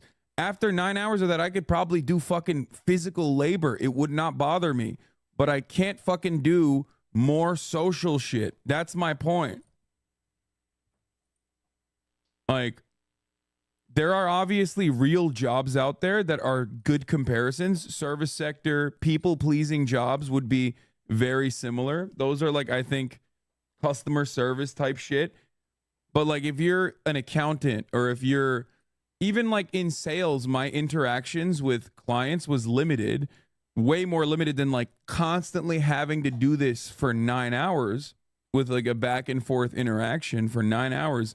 That's what like, sucks your social battery and you just tap out after it. Yeah, think about it this way. Like, you give presentations for your job, right? Imagine giving a presentation for 9 hours straight. It's like, after a while, you would be like, I don't want to talk ever again. Okay, so that provided a little bit more context. I think that the last part was like a really good comparison. It's the social drain. And I definitely have said this before, and I've definitely said this on stream, where it's like, after my stream, like, I don't want to talk to anyone, right? Like, and so that's specifically what he's talking about. Like, using the terms like soul sucking, that I think can apply to most jobs. Like, the fact that we have to work so much in order to exist on this planet is, to me, just inherently wrong. And it's just like a total, especially in the US, it's just like a very negative and draining culture. But he's just like, he's just talking specifically about one aspect of streaming that is a drain. And it is the like, having to perform, right? Like, performing a show for, he usually streams like, what, 9, 10, sometimes 12 hours. And also, he does a lot of he does react content, but he also does a lot of like political commentary, and like, that I cannot relate to, because I can barely even consume political content, let alone talk about it and have to explain things and, you know, debate chat on things and have, like, you know, intellectual conversations, breakdowns, talking points.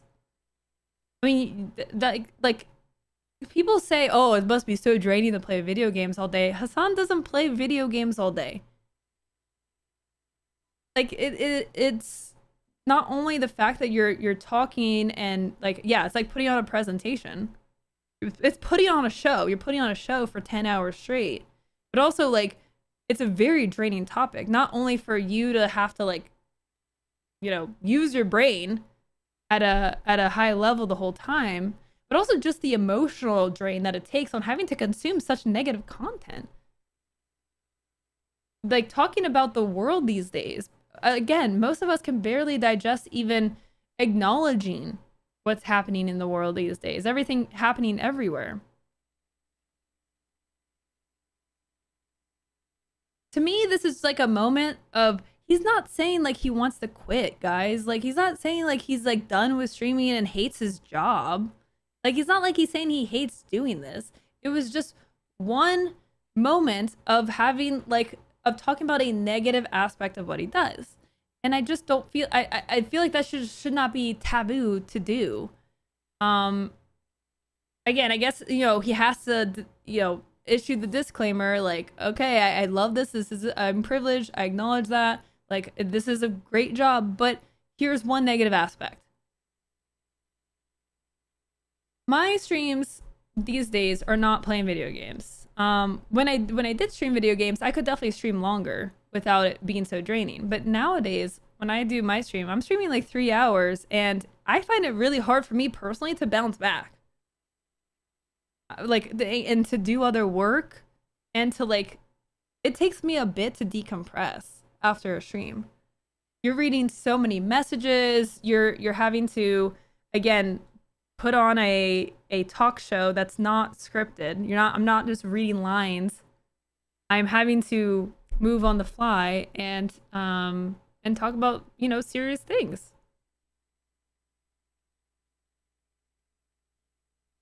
So I hope that makes more sense. And he says, it's wild how this completely out of context clip made its way to Twitter so fast. I was talking about how much a 9-hour stream eats away at my social battery and how I can't socialize after. Comparing it to my sales job before. And also, let's think about this. Everybody's different. Some people can stream 10 hours a day and be fine. And they do that every day. Some streamers can play one game for years at a time and be fine. Some people never burn out. Some people burn out frequently. Some people don't like streaming at all. They try streaming and they're like, this is not for me. Everyone responds to conditions differently. So Hasan has been streaming for years. He streams, I don't know, usually what, 6-7 days a week. Streams long hours, does a lot of political commentary. I definitely could not do what he does. I don't have the battery for that, for even doing what he, like, getting to that point. Again, some people can. Some people would find that to be easy. But you can also just go and do it and see how you feel. Again, it's not, I would say it's probably more draining to have tens of thousands of people spamming your chat, people with bad takes, people memeing, like trying to sift through a lot of noise to try to pull out talking points and respond to people. It's probably more draining at a higher level because there's more going on. But yes, I mean, again, streaming as a job is a privilege. We acknowledge that. That is also true. The two things can be true.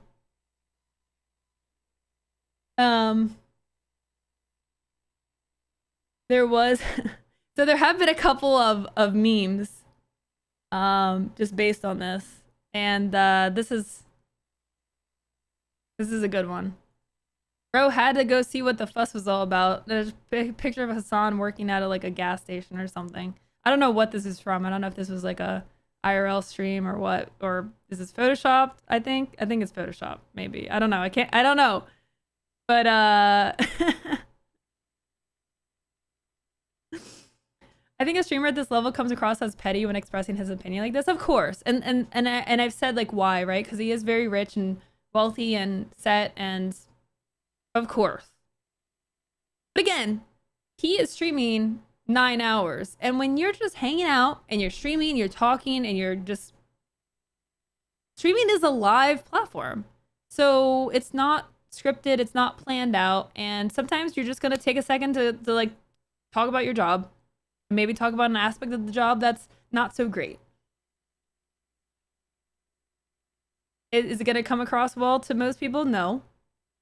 But is it just a reality? Yes.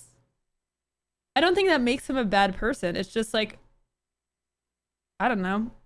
I've definitely complained about aspects of streaming like to y'all before. I mean, I'm not gonna get clipped and canceled for it because I don't have many viewers compared to him, but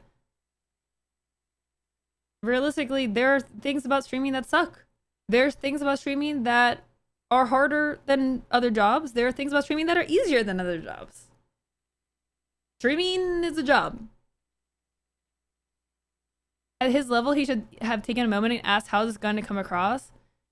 I don't think, well, I don't think he really cares because people are going to just take it the wrong way anyways. Yeah, like people do this to him all the time. If he were to think about what he said every time he said it, then he would probably not say much. Because people are always going to take something out of context, take a bad moment. And it doesn't really affect him. Like, I mean, there's probably ways of like, he probably doesn't enjoy the discourse and seeing, you know, everyone shitting on him or whatnot, but like, it doesn't affect his career. The fact that others have it worse doesn't necessarily mean someone doesn't have problems. Yes.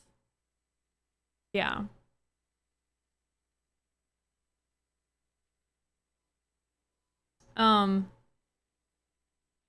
This was another. So Hasan's, you know, making light of it. This tweet, this classic oil rig thing. It's like, what's harder than this? He says Twitch streaming. Classic.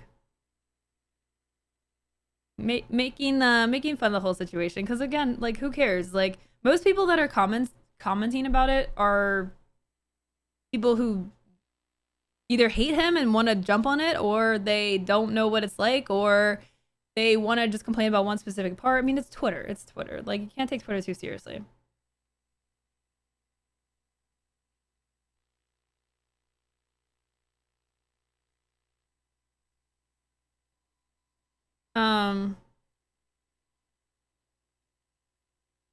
So anyways, that's my thoughts. I mean, but honestly, what bothers me more is when people don't think that streaming is like not a lot of work. That's what bothers me. And that's what I saw going around Twitter, and that annoyed me so much. Is like, streaming is a glorious job, but it is still a job, and there's still a lot of things that you have to do, and that bothers me more than just like this clip and people being like, oh, he's so, you know, he's rich, who cares, like, why is he complaining, shut up and stream. I hate when people like just diminish what it takes to become a streamer. And people are like, oh, he just sits and plays games all days. It must be so hard. That bothers me. Because, like, like, you clearly don't know. And then on top of the streaming is a hard discourse, is then the streaming as a woman isn't hard. Yes. As a woman, you have it so much easier. Yes. Oh my God. Yeah. And then, oh God. It's being a successful creator is so much more than just turning the stream on and then like playing whatever game. Like, even the most low effort creators do, like, that seems so chill and laid back, do so much behind the scenes in order to succeed. Like, there's so much that goes into it. Streaming, the stream part is the easiest part, but the work that goes into it is, again, I compare it to an iceberg. I tweeted this. Let me find this picture. I should have pulled this up because I did think about it, but let me think. Can I find it? Ah, yes. I gotta pull up in my Canva for this one. What the? Okay, whatever. I was trying to get like a full screen version, but okay. I made this before for Streamer Square. This is just so little Like, this just is, there's so much more that goes into this. Let me show you. This is your stream, tip of the iceberg. The things that go in it, things like content planning, setting up your scenes, creating alerts, event planning, managing a Discord server, branding, engaging chat, networking, creating short form content, building a mod team. Also, like, you know, traveling and attending events and doing sponsorships and engagements and reviewing contracts. There's a lot. I just like the tech behind streaming. Can I be like a technical producer / stream technical supporter? Yeah, absolutely. First of all, go into Streamer Square Discord server and like you can help people with their tech problems there. That's definitely an area that I do not touch. Yes, there's always a need for that. I want to do fancy stuff with OBS. There's definitely a need for that kind of stuff. Just maintaining a social media presence alone is a bit much. Yeah. As someone who works with creators, we have, you know, I do live seminars, I do one-on-one consults. It really is trying to balance it all. And there's no way to do this within a 40-hour work week. There's no streamer that works, they clock in at 9, they clock out at 5, they don't think about streaming ever again. You know, when they're on, that's it.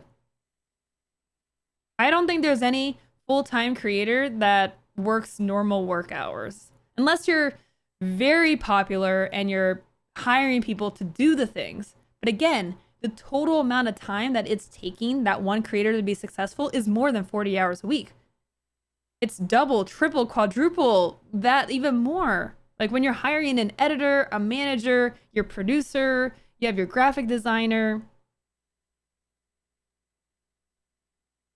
You have people taking your VODs and doing short form.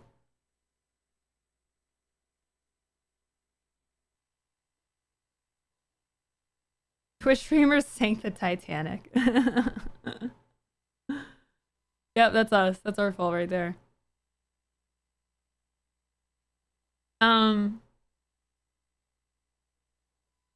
So one thing I did want to talk about as well. Is there anything else I want to say about the Hasan thing? I mean, I don't know. I feel like I've said everything. Is there any points that I missed about the Hasan conversation?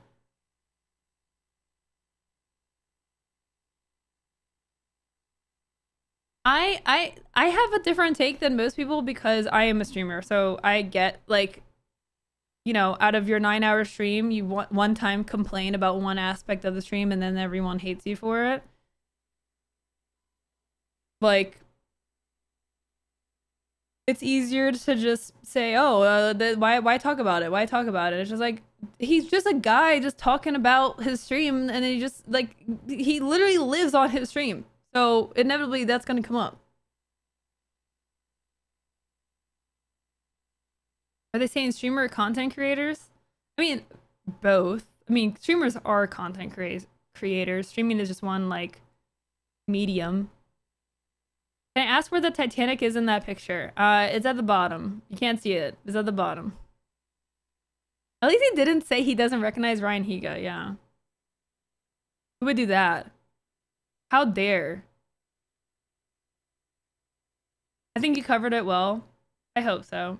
I try to break this down as succinctly as possible. I actually didn't even make notes for this conversation, but I mean, this person's disingenuous. Like, they took 20 seconds, right? They clearly literally took, I mean, their Twitter description is waste of space full of hatred, which is honestly probably pretty accurate for most of Twitter at this point.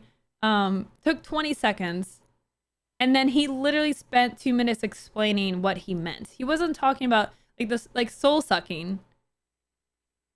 I would say streaming probably is not as soul sucking as a desk job or a like less than fun job, right? Like there's plenty of jobs that are soul sucking, but the social battery thing, specifically the socialization aspect, There is a there is a reason why I try to move my Monday, like try to avoid Monday meetings, because when I stream, after I stream out, first of all, my brain is made of mush and I'm like gassed and I don't want to talk.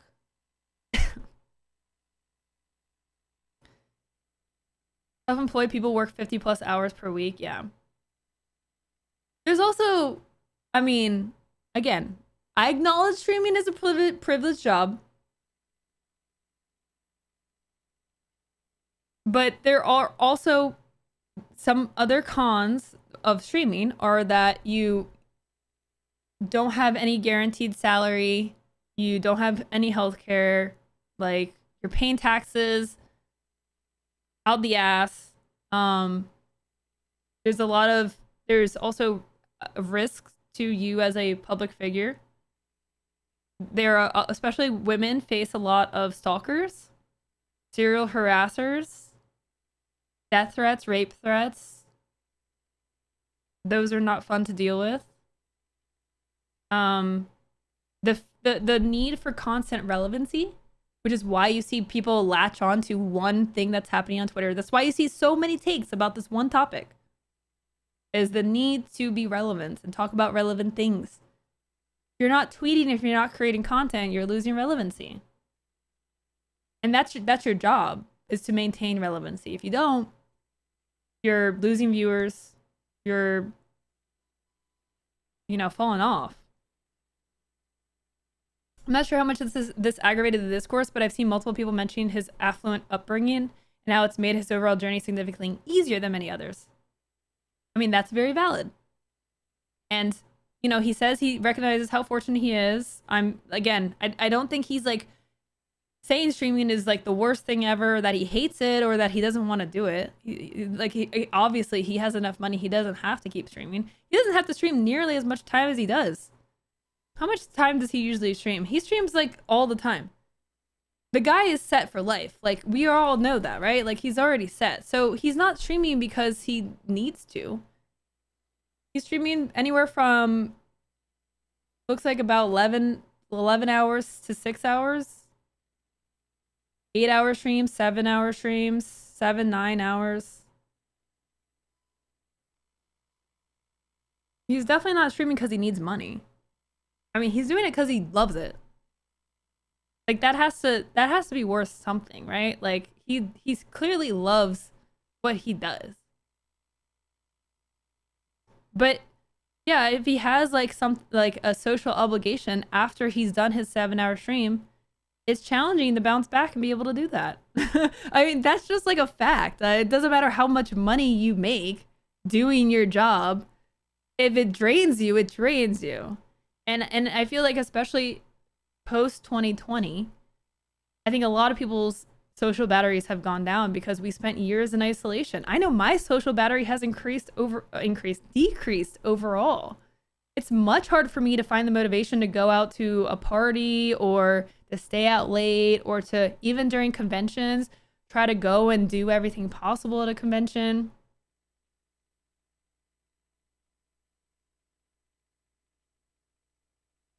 He also has his podcast and appears on other podcasts. Yeah, and he does, he does events, a lot of event planning that goes on, a lot of collaborations. Or are you getting older? I mean, I'm getting older, but I think spending like 2 years not seeing anyone in person has made it harder to go out and do stuff. Out to a party? What sorcery is this? What is this party you speak of? You must adore streaming and or pain. Yeah. But it just bothers me when people are like, oh man, it's so easy. It's so easy. It's like, I mean, a lot of people would choose to do streaming over a traditional job. Yes, of course. There are easy parts of streaming and there are difficult parts of streaming, and everyone's bandwidth and skill levels. Like the technical side of streaming, I just despise.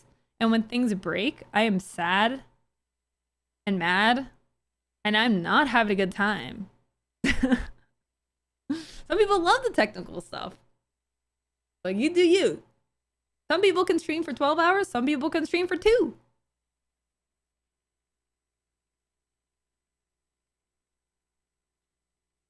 We're all different, yeah. We all handle, like, different types of strains differently. And like he said, he's like, look, after I'm done streaming, I could probably do physical labor just fine. But if I'm asked to, like, go out and do something that's social, I'm out. Like, that's all he's saying. If anyone has streamed for 9 hours, and you can go and do this, go and stream for 9 hours and don't just sit there and not say anything and play video games. Like, talk constantly the whole time. Use energy. Be exaggerating with your movements. Try to do a 9-hour talk show and see how you feel afterwards, and see if you want to go out and, you know, drive across LA and go to some sort of schmooze event. You're probably not gonna feel great about it. We can probably all agree that streaming is probably the most misunderstood business today. It's so wild because of, like, how legitimate, like, influencers and creators are these days, and how, like, standardized and industrialized it's becoming. And yet there's still a huge misconception when it comes to being a successful creator. After 9 hours, do the Booker thing, hide and sleep. Yep. True, A-Greens, true. Do what Booker does, stream 9 hours of sleeping, then you're up and ready. Yes, exactly. Booker sleeps for 9 hours and then eats dinner and then wants to play. Have you ever been a waiter? Yes. 12 hours a day for less than minimum wage. Yes. The people hitting on you constantly and maybe even stalking you. Yeah? The problem you're talking about aren't unique to streaming? Yeah, no one's saying it is. Okay. Yeah. He literally compared the job to, like, being a server. Yeah. I mean, there are things unique to streaming, and there are things that other industries face, and yes. Okay, what's the point here? Like, he's not saying, like, streaming is the only thing that's hard, like, the only job that's hard.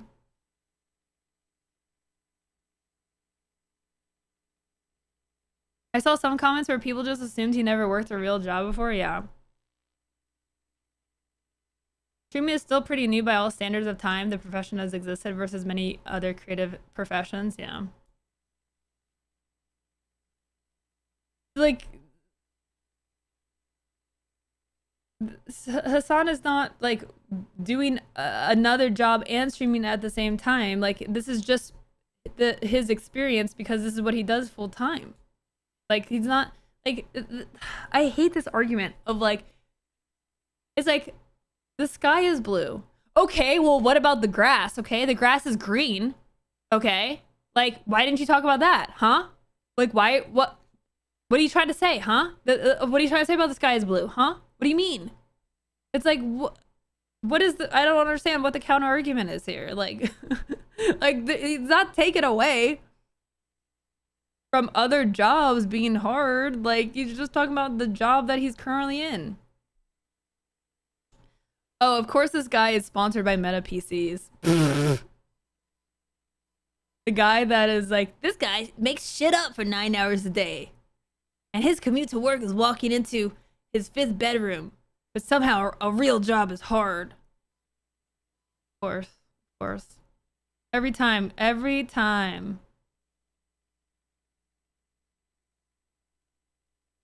Like clockwork. Plus the fact that most folks are anonymous on the big World Wide Web makes certain things even more easier. Yeah. Absolutely. You're definitely exposed to more negativity and more evil people because of the internet, and that it is anonymous, and that there's more people you encounter.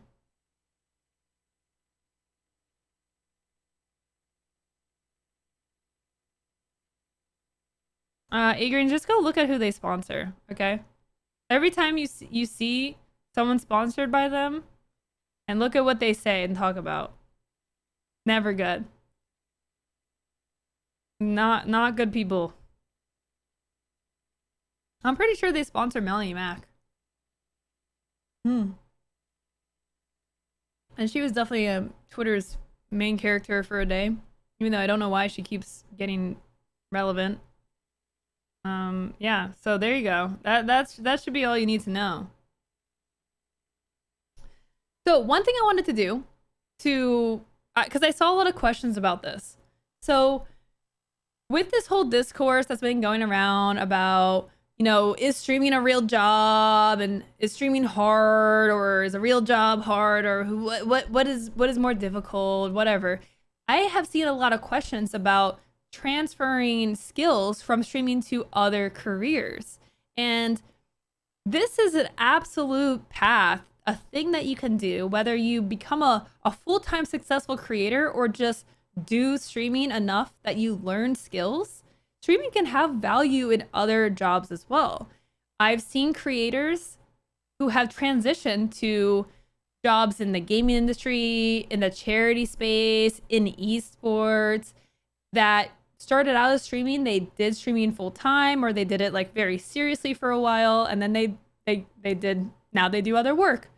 So if you're wondering, well, how do I like use streaming and the skill? And the great thing is, like, streaming is accessible, so it's not like a barrier like getting like an education. Like going to school can cost a lot of money and time when you're trying to balance a real job, and streaming can be a great way to learn some skills, build up a community, and have some tangible things that you can put on a resume.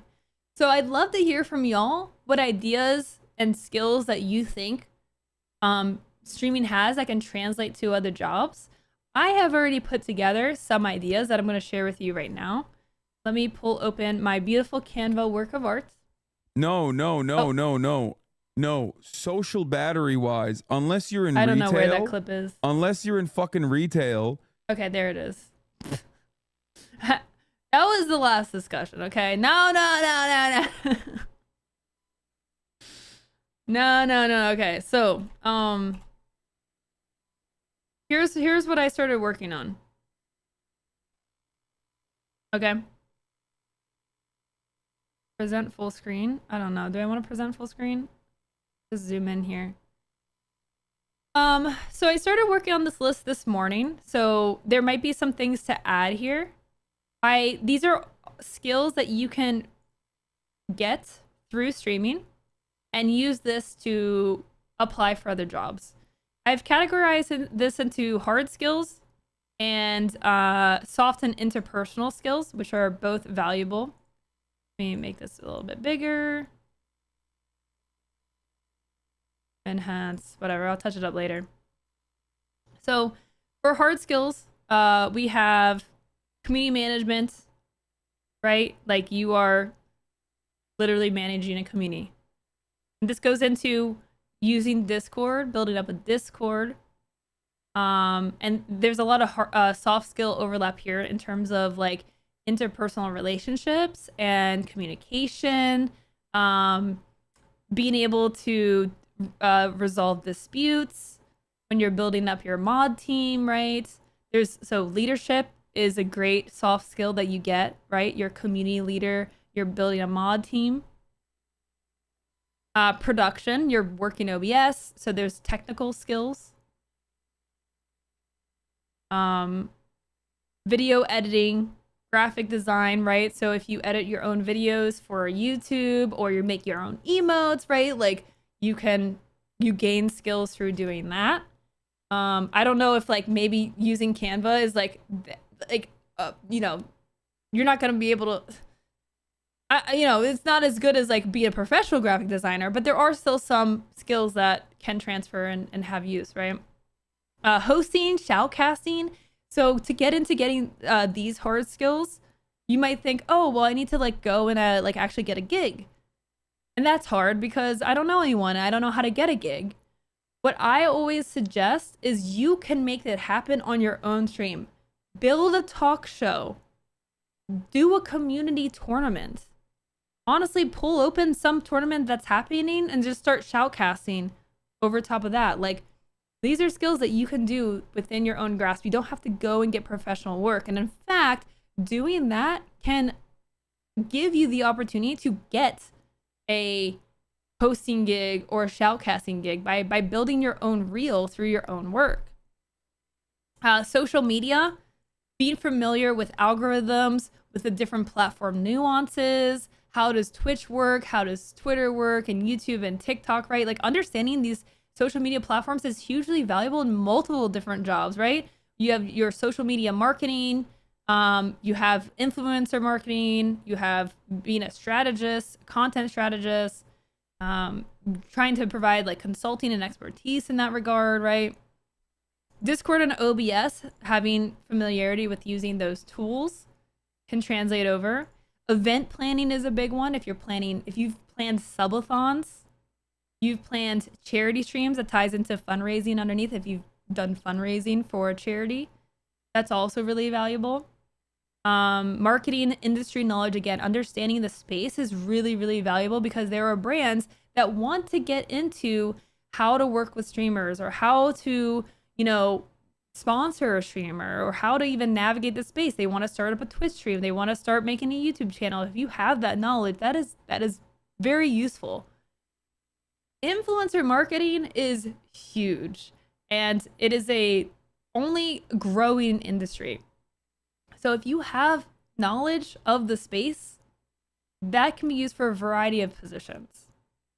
Now, more soft skills are public speaking. So again, like, by having a stream and being able to speak and put together coherent sentences, maybe that translates to getting like your own panel, right? So if you get on a panel at TwitchCon, that's really great experience to have, especially if you become like a product leader or thought leader, or, whatever, like, that is very valuable when you're giving presentations.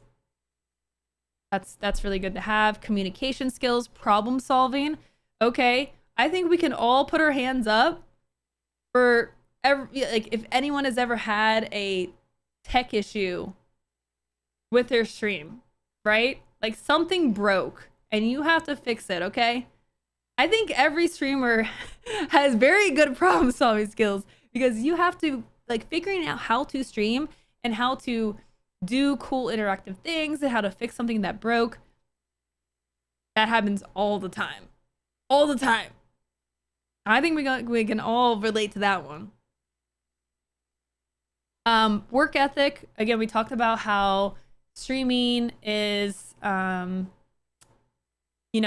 that is more than a full-time job. There's a lot of things to juggle. Okay, you need organizational skills to be able to do that. That's actually another one I could probably put here. Right? Organizer. Being able to keep your tasks straightened.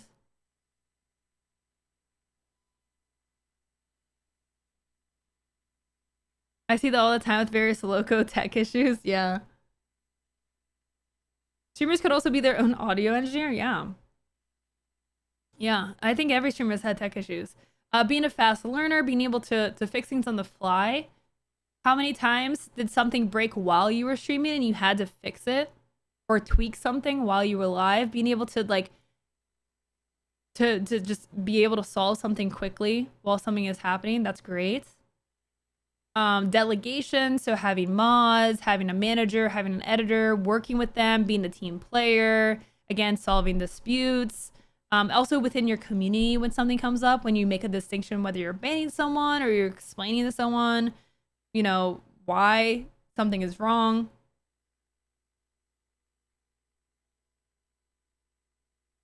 Networking, relationship building, those are really great tools to have. Negotiations, when you are negotiating your sponsorships, when you're pitching your rates, and you're working with brands, any sort of brand work is great for if you do anything that's on the B2B side. You know how to conduct relationships with brands. If you've had successful opportunities, if you've had sponsored opportunities, if you've had anything you've done maybe at a convention, maybe you got on the Jackbox stage and got to be a part of that. You did like a game show, maybe you did a sponsored stream at a convention. Those are all really valuable things. Conflict management, empathizer, organizer, these are all again great interpersonal skills that are valued at companies. Now I also put together some just general jobs. These are actual jobs that I have seen content creators get. So I'm not making this up. These are real jobs. And I'm sure there's probably more. I'd love to hear more from y'all. So social media manager, or like even social media like strategist, influencer relations. So that can be whether you are, creating sponsored campaigns, you're doing outreach, a lot of positions there. Community management in gaming, that's a big one, or maybe around a product. Gaming as a whole industry, there's so many opportunities within gaming that you can get, because games and creators, they are in tandem with one another. Event organizer, commentator, remember, get a reel together, make your own reel, make it happen, right? You can simulate that. Agent and manager, so actually turning around and managing other streamers, managing sponsorships for streamers. There are management companies and agencies that exist. You can go work for one of those. You can even do your own organic one by, if you have relationships with other content creators, you could potentially, offer your services to help manage their things. And that's really so needed by many professional creators. If you have an understanding for the industry and you have an eye for like content, and you understand things like game selection and turning VOD to short form, and making content decisions, and working with brands, and doing like emails and negotiations, you can definitely do that and have like your own business by working with creators that you've built a relationship with. So content strategist, that's another one, not only for creators, but also for brands. Brands would love to know what is trending right now. Like, what do we post, and how do we post, and how do we convey, and what platforms do we use, right? A producer. So if you have like good technical skills, if you're able to prove that you've done some technical work through OBS, maybe you've made some unique integrations, you are very aware of all the tech that's in the industry, and you've tested all these things, that's definitely an opportunity. I have personally worked with streamers who have done production work. So that is definitely another opportunity. Esports as an industry, everywhere from either talent management to managing a team to marketing on the esports side, social media on the esports side, teaching, being a professor. Believe it or not, there are professors and teachers for influencers and content creation and teaching all that in schools, but also for like running like a team or a club that's in a school. So if you are already a teacher and you want to be able to build, like, let's say an esports team within your school. Product manager. So you can, if you understand the industry, you're able to build products in the industry, right? Because you understand what is needed in the creator space. Advisor and consultant. So this is an interesting one. There actually recently was an article. Let me see if I can find this article that recently came out.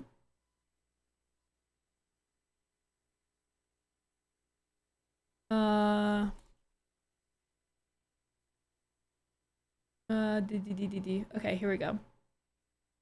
So this actually just came out a few days ago. VCs team up with creators amid games funding pullback.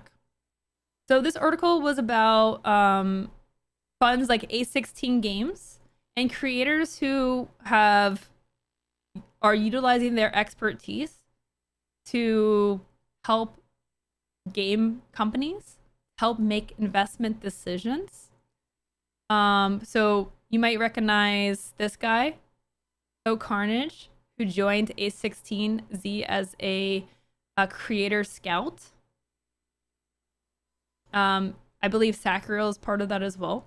So creators are now actually being able to advise companies and become investors in the business. So I found that article to be very interesting. Charity, so entering the charity space, and marketing is a big overarching wing. So being able to lead a marketing team and, like, you know, also like with charity, like help drive fundraisers and build fundraising campaigns. So I don't have anything here. This is a blank page, but yeah, is there anything I missed?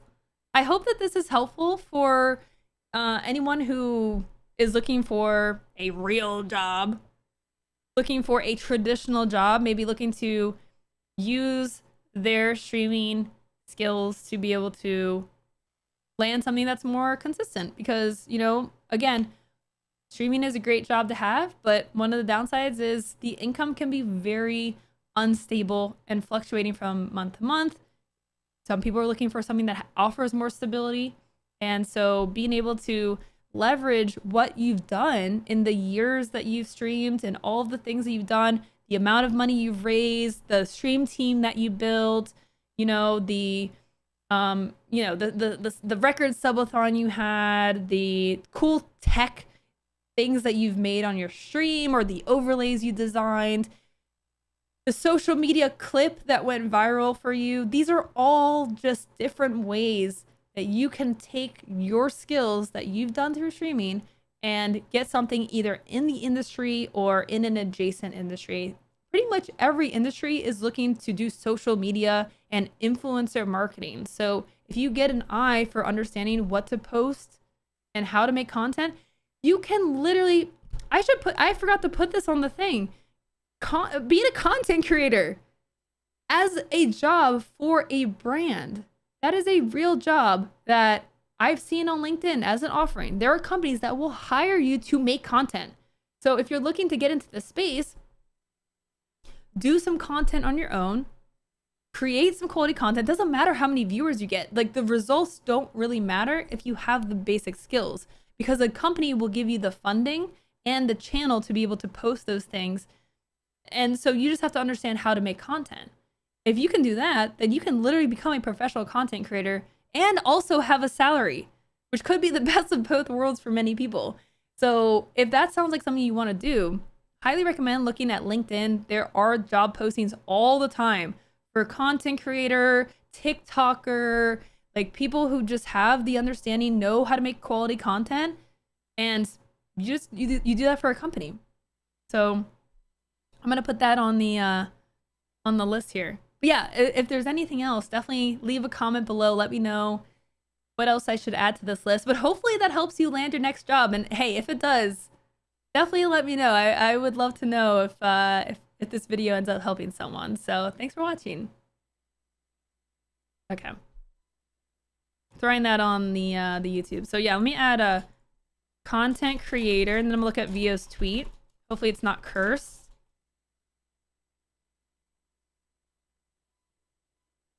It's relevant. Oh God, I'm scared.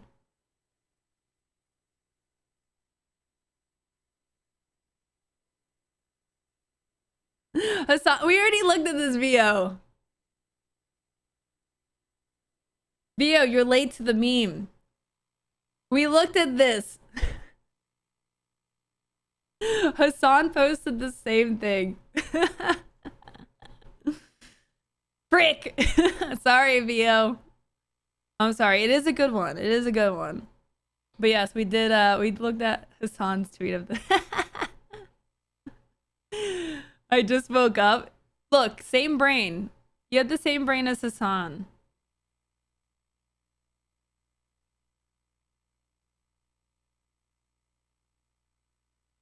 I thought I was so clever.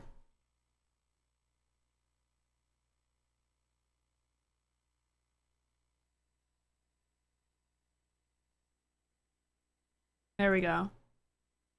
I hope that makes you feel better.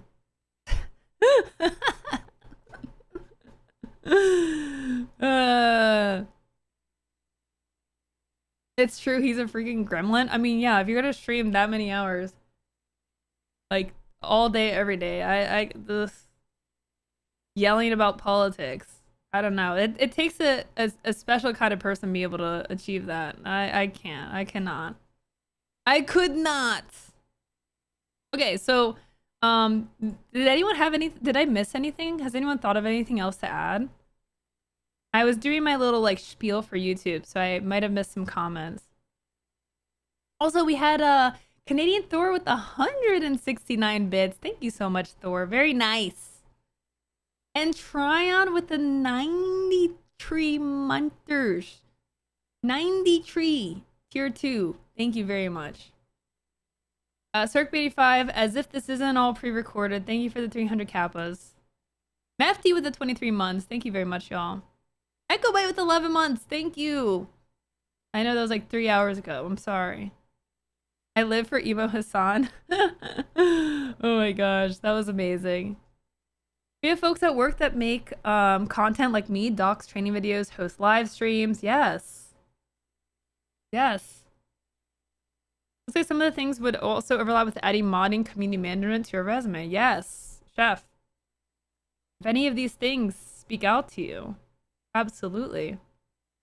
I know some of my mods have used the skills through my stream as part of their resume. Like, I have written letters of recommendation for mods. So, absolutely. There are definitely skills that modding brings. I thought budget managing. I feel like creators are terrible at that. Because, like, they literally will spend their whole budget on like a overpriced, like, freaking, I don't know, like mixer and like RGB lighting and RGB keyboard over like some really crucial things, like, I don't know, a Streamer Square membership where you can actually learn what is plaguing your stream, can learn why you're stuck and how to move forward for only 15 bucks a month. But people would rather make sure that they have, you know, some nano leaves in the background than some quality educational content. I don't know.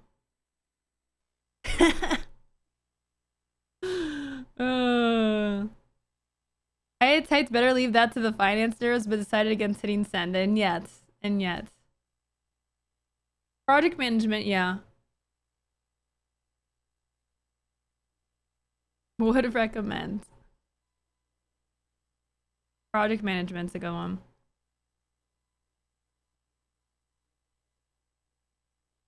Gotta, when you put together, yeah, it's kind of like with event planning, if you're putting together like a big game launch or something.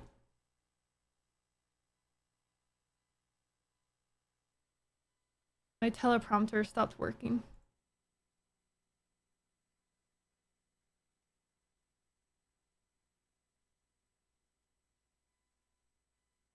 Okay, there we go.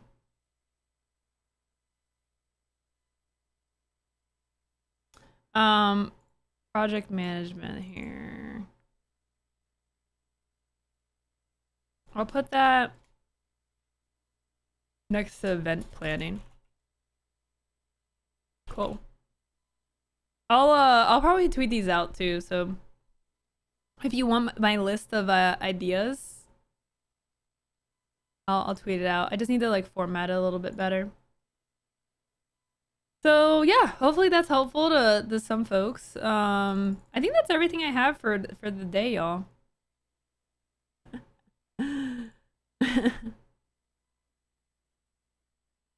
I'm messing with Vio. Okay.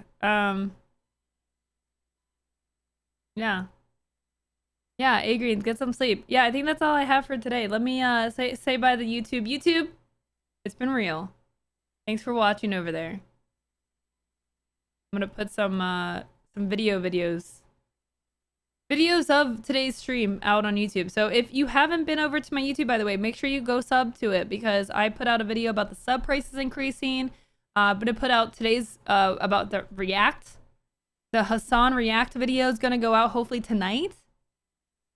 And then we'll have a couple of videos this week. So make sure you go. And if you miss things about the stream, you want like the condensed version, then that goes on my YouTube. So make sure you go there. And I got my Elgato prompter set up. Oh, I got to unmute my alerts. A bullet away at the 500 biddies. Thank you so much. Thank you for the support.